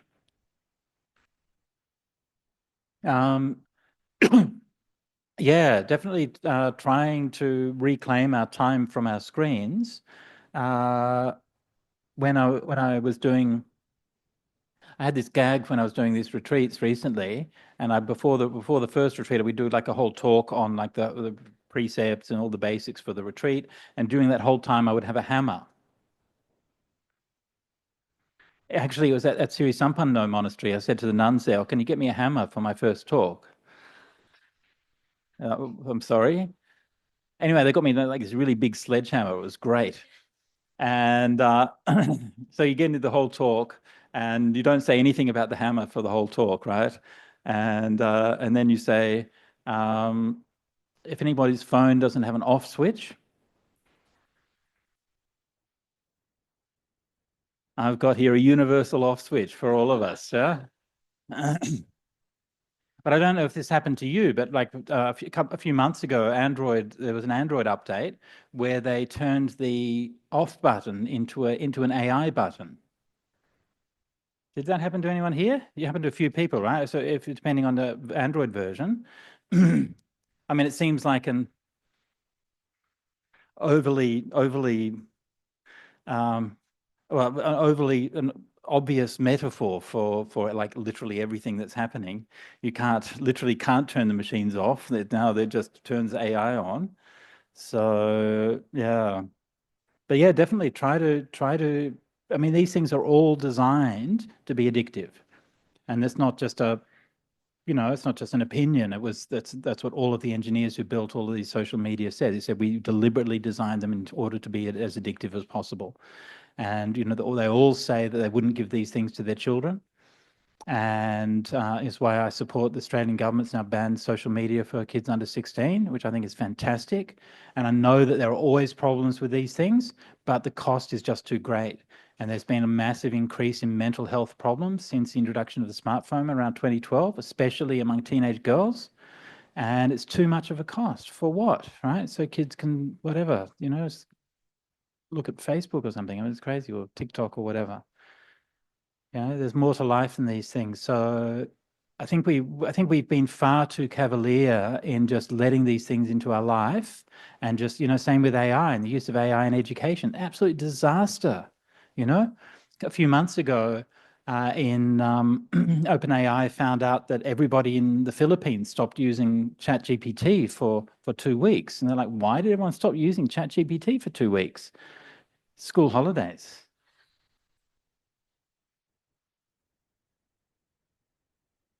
Yeah, it's terrible. These things are terrible. Absolutely, AI should absolutely be banned from any educational environment. It's an absolute calamity for any kind of education. Yeah, if you're writing anything with AI, you're not writing it, and I'm not reading it.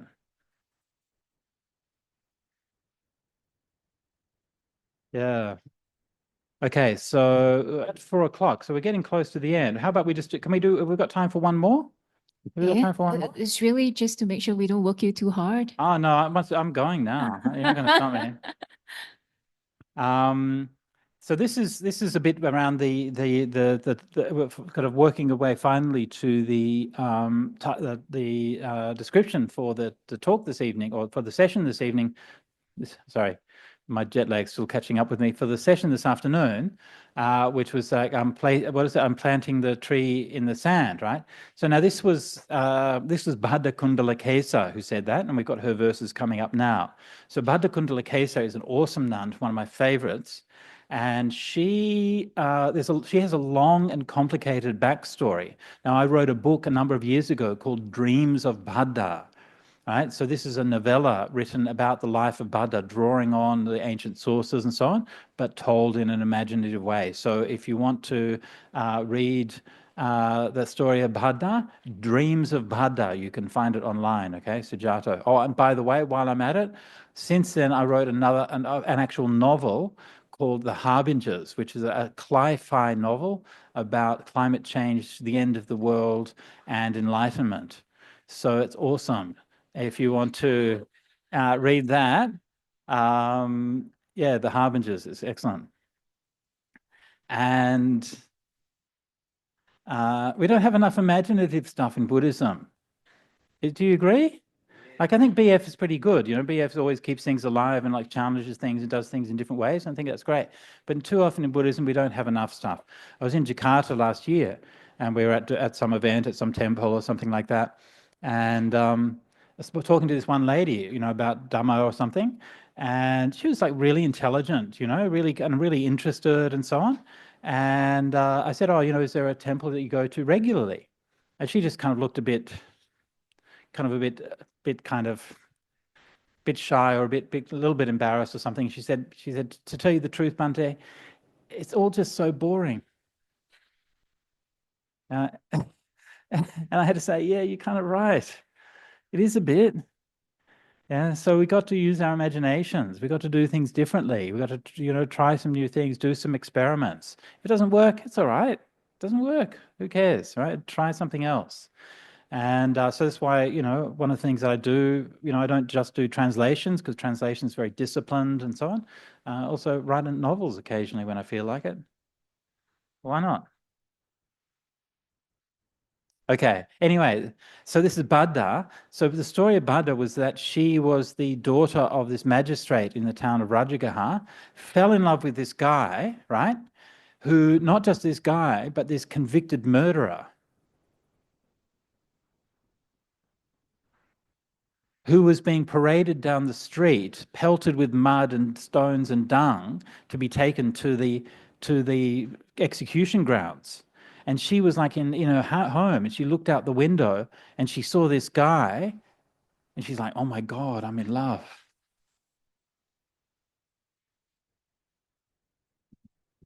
What sort of karma is that?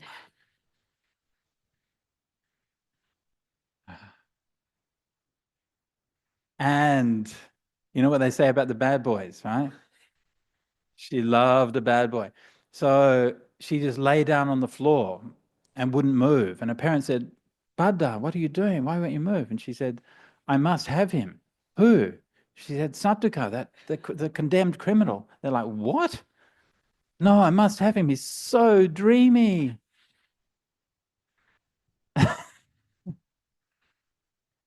No, what? No, I'm going to die. So she laid there until she got ready to die. And they said, okay. So they allowed her to marry Satyaka, and they married and they were very happy. And then one day they went on a picnic, and they were going to go for a picnic in the hills. And when they went on the picnic, he told her, he said, oh, look, I want you to get dressed up and look pretty for the picnic. Put on all your fancy jewelry and so on. And when they went up to the picnic, he betrayed her and was just about to push her off and take all her jewelry. And she said, why? Why would you take the jewelry from you? I am yours. I've given my life to you. All this is yours. He said, it's just my nature. So she twisted, got behind him and shoved him off. Yeah. Then became a Jain nun and practiced there for a while.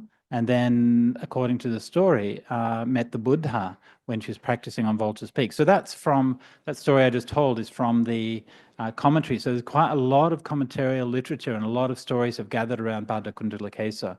And she's obviously a really kind of extraordinary person. So, but that's the main outline of that story. So here her verses go, my hair mown off, covered in mud. I used to wander wearing just one robe. I saw fault where there was none and was blind to the actual fault. So that's, according to the commentary, that was her time as a Jain nun, which seems to fit that description. So the Jain monks and nuns weren't allowed to bathe, like ever, in India. And it's like really strict. It's like if you're on a boat and the boat overturns and you happen to get dumped into the river, you're not allowed to linger on the way out and have a sort of sneaky bath.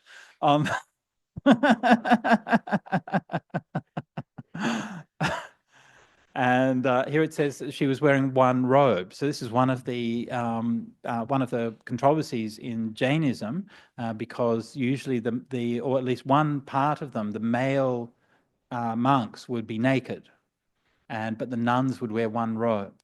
And so then there's an argument among the Jains. So they tell the women that you have to wear one robe, but then some of them then say, well, that means the women can't get enlightened because they still have attachments.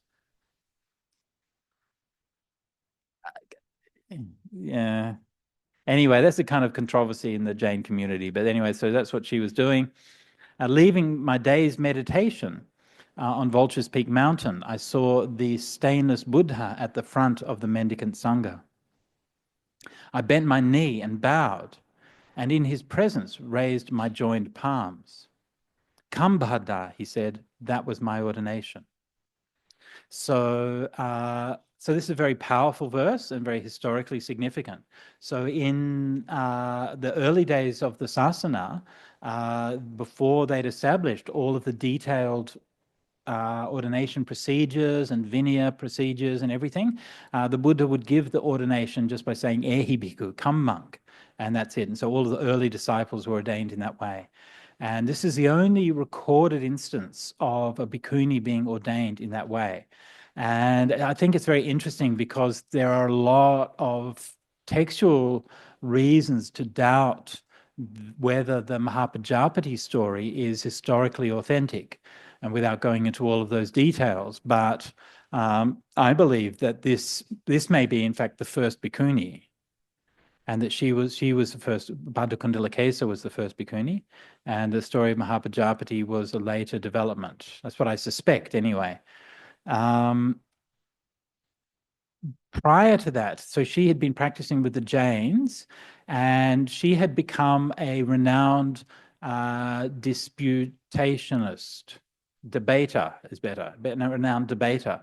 And she was so powerful and so skilled that she would go around to wander from city to city, and then at the gate of the city she would plant a sapling or plant a branch of a tree in the ground as a mark that was where she was sitting, and she would challenge any wandering monk or ascetic or wanderer to debate with her. And they would all come and get beaten by Bhadda Kundalakesa. Yeah, and so until she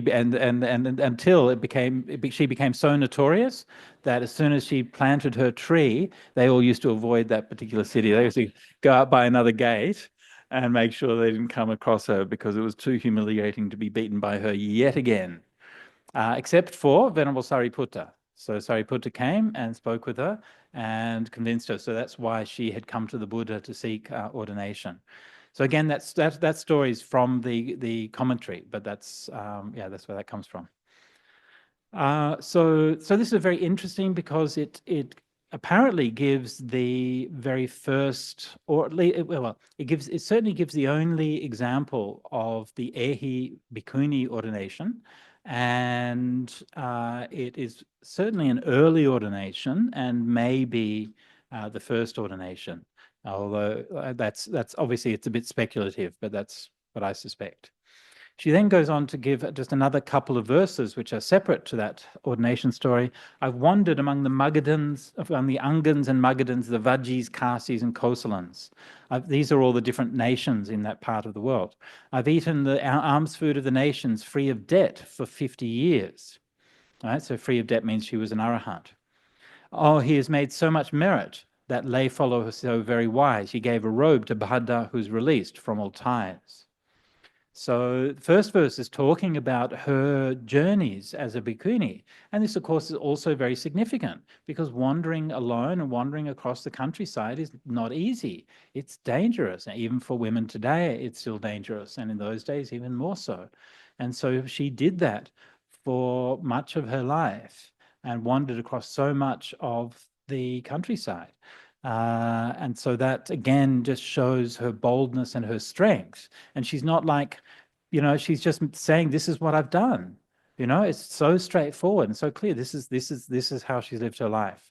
And then the second one is then affirming the merit of making the offering of the robe to Bhadda. And so again, this is important because this reflects the fact that it's not just the offering to the monks that are considered to be meritorious, but offerings to the bhikkhunis as well. And so that's these are the verses of Bhadda of the curly hair, Bhadda Kundalakesa. So that's probably, I think, all we should have time for today. Any other questions before we finish up? No, we're good. Ajahn, yeah. May I ask a question, please? Of course. Oh, thank you. And you did mention that I can ask irreverent questions. Did I? Fine. Thank you. I guess. The Therigatha really is very evocative and poignant.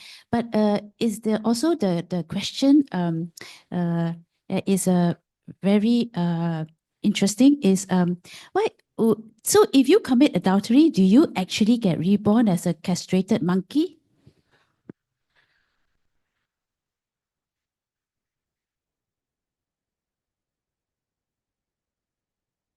I have to admit, I was not anticipating that.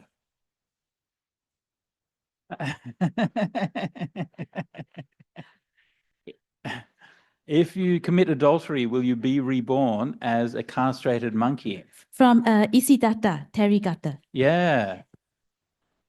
Yeah, that's in, can you, yeah, 𝑒𝑗𝑗𝑠𝑡, that's, I just have to try to remember which number that is. Just like, not to be like prying or anything, but is there any particular reason why you asked that question?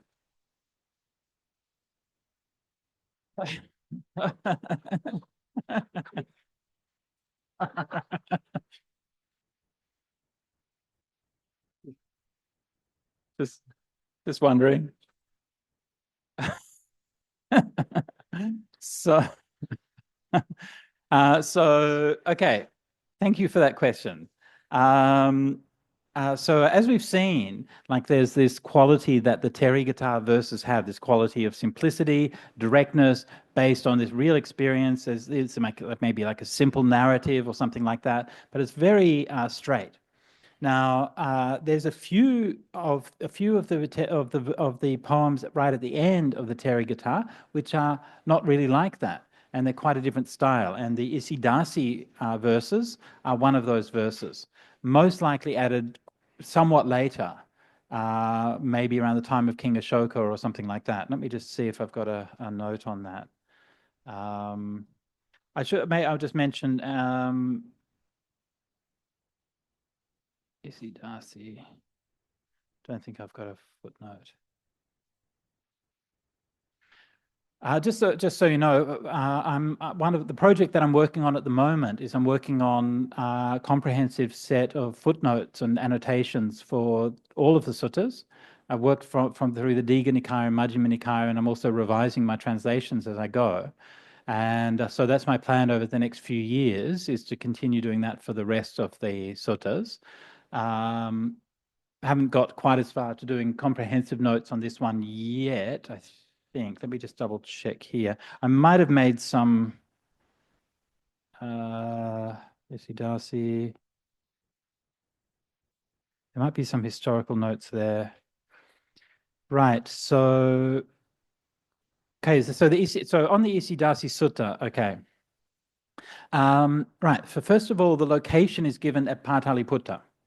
Okay, so we know that Pataliputta was named Pataliputta at the end of the Buddha's life, because the Buddha names it, right? So this must be set after the Buddha's life. That's number one. Second thing, the commentary says that the narrative portions of this were added by the redactors at a council, but that must be the second or third council. Okay, so that's according to the commentary, right? Ooh. Okay, then there are three nuns, Isidasi, Bodhi, and Jinadatta, right? None of whom we meet anywhere else, right? So they're not part of the normal community of nuns. So and then in addition, then the literary style, right? So this is when the reason I make that point is because when Venerable Brahmali and myself a few years ago, we did a book on the authenticity of the early Buddhist texts. So one of the points that we try to make in that is that when we're looking at why we consider a particular text to be authentic or inauthentic, is usually not like one thing that tells us that, but it's usually a confluence of a number of indications, no one of which is entirely decisive. But when you find a number of different points which are all sort of indicating the same thing, then you can have quite a degree of confidence in that. And so sometimes when people think about dating the text, people think, oh, it'd be nice if you had like a sort of some hard data on that, right? So let's imagine that you had like a date on each of these, right? So this sutta was composed at such and such a date, and so imagine that was recorded. Because we record the place of them, maybe we could record the date of them. right? And you think, oh, then that's going to establish the date. But the problem is that that kind of data is easily corrupted or easily faked, actually. And so even though most people would think, oh, that makes it more confident of the dating, maybe or maybe not, right? But when you can see a variety of things that are kind of subtle indications, right? Then those things are much harder to fake and they're much harder to manipulate. So this is why we can't always say whether a given sutta is likely to be early or late or authentic or inauthentic. But in certain cases, like the Isidasi Sutta, then there's quite a widespread agreement. This must be considerably later than most of the canons. So I'm going to go out and say it must be probably 100 or 200 years after the time of the Buddha. Okay? Something like that. Now, of course, that doesn't mean that the teachings in there are any less valuable. In fact, it is very valuable because it teaches us what was going on at that time, right? Tells us what people were doing, what their practice was, how they thought, how literary styles were evolving, and all of those kinds of things. And so this Isidasi Sutta is actually a really nice set of verses. It's quite a long set of verses, so I won't read through them all. But I'm just reminding myself of what happened. Oh, that's right. So this is the one where the nun was like, Isidasi was like, her husband she was like really good wife and she did all the right things and so on, but her husband kept on leaving her. Right? Yeah. And the husband said, she hasn't done anything to hurt me, but I just can't stand to live with her. As far as I'm concerned, she's just horrible. I've had enough. I'll take my leave and go. And she's like, I didn't do anything wrong. And he's like, no, I didn't do anything wrong either. And so she got half the bride price with another husband. And then he also kicked her out. And then he managed to convince some corrupt ascetic who was like a beggar on the street. Here, will you take my daughter? He's like, yeah, okay, sure. And then even he's like, no, I'd rather go and beg for alms on the street than live with her. And of course, then this is explained as being because of what happened in a past life, because she'd been unfaithful in the past life. And oh,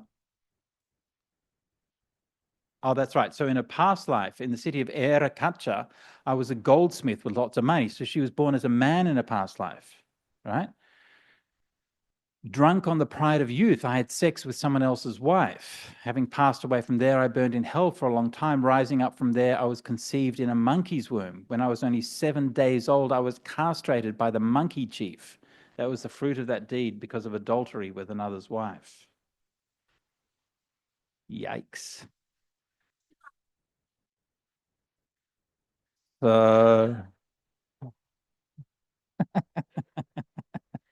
So does that mean that if you commit adultery that you're going to be reborn as a castrated monkey? Maybe. Try it out and see. The Buddha said, 𝐒𝐩𝑝. Is that what he meant? I'm not sure. Does that count as 𝐒𝐩𝑝?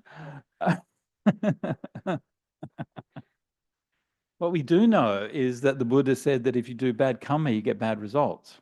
Yeah? So again, these are stories that illustrate that, right? Now, did this story literally happen in exactly this way and all those things happen? Look, all I can tell you is that the text is there. I can tell you the text was composed 100 or 200 years after the Buddha. Make of that what you will. That doesn't mean it's not true, right? It doesn't mean it's not meaningful. It just means it was composed at a later date. I think it's really important for those of us who are interested in the suttas and so on. Don't get fundamentalist about it, right? If something's composed later, it just means that it wasn't in the time of the Buddha. It doesn't mean it's not good. Doesn't mean it's not true or meaningful.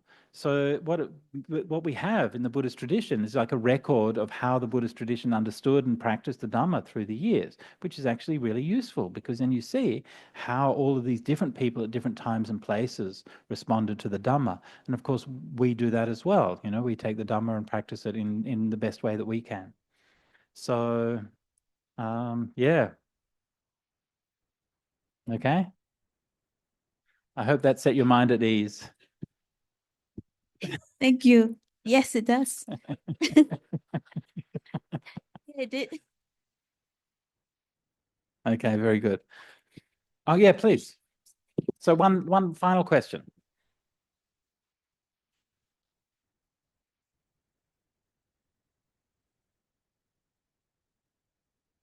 Thank you, Bhante. I think this is a more relevant question than hers. I think earlier on you mentioned about meditating and washing your feet clean before you go and meditate. But I remember Ajahn Brahm telling us that you can actually sit in a toilet and meditate. So how do you reconcile that, you know? Are your feet not clean in the toilet? But down there is not clean, is it? Down there below your bum is not clean. So I'm just saying that if your feet is not clean, but your bum is also not clean, then you can meditate. So I just want to see whether there's any reconciliation or not.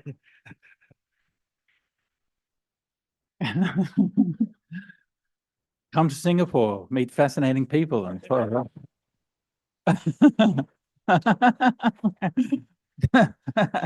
talk about interesting things. Well, well, what can I say? Mindfulness is always good. That's what I would say. Yes, no matter where you are. Okay, so time to wrap up for today. Thanks, everybody. It's a great honor to be invited here to the Buddhist Fellowship. Thank you so very much to all of those amazing staff and volunteers here. Yay! Who do so much work and bring it so much together.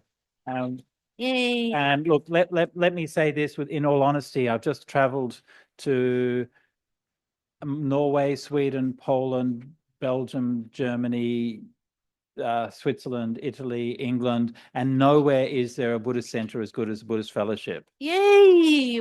Sadhu, sadhu, sadhu. Now, I don't know if there's like an actual competition for the world's best Buddhist center. But if there was, and you know, what you have here is really exceptional and it's really beautiful.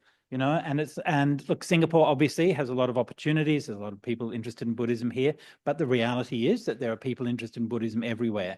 But there isn't in every place a center that's bringing people together in this kind of way. And, you know, it's rare and it's special and it's something that you should really treasure.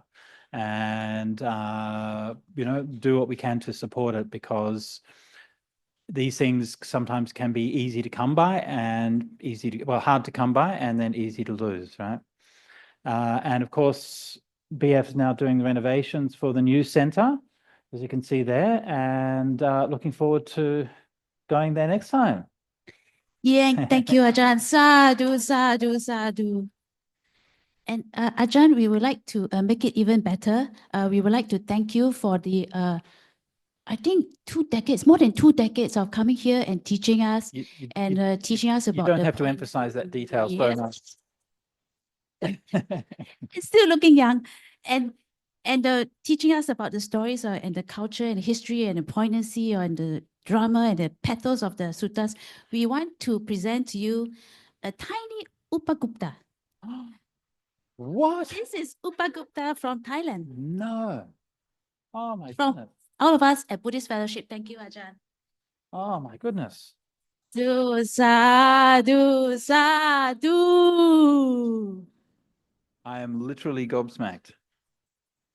I was 100% you will love it. Wow, that is so nice. You can see. What? Oh, this. I live here, so people. Oh, that is so very thoughtful. I will treasure that. Yeah. Yeah. Very, very grateful, Ajahn. Very grateful and appreciative of your teachings.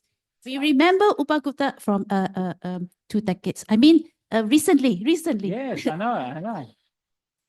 Yeah. Okay. Thank you, Ajahn. Can we request for blessings? And people are still eager to give requisites if it's okay with Ajahn. Yeah, of course. Okay, so let's have blessings and then maybe toilet break and then requisites. Thank you, everybody.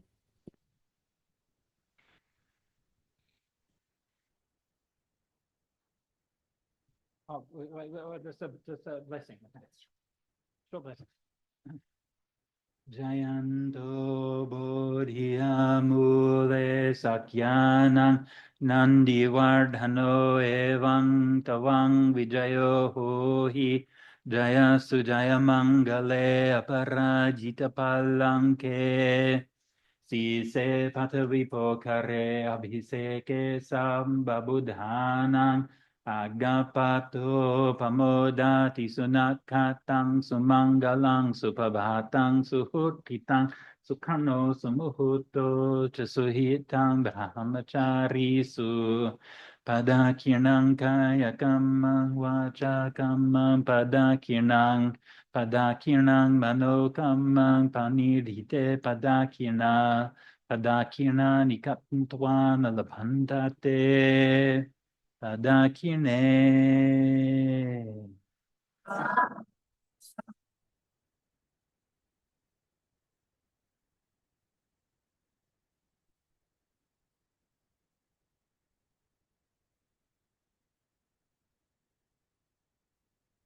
Let's give 3 prostrations.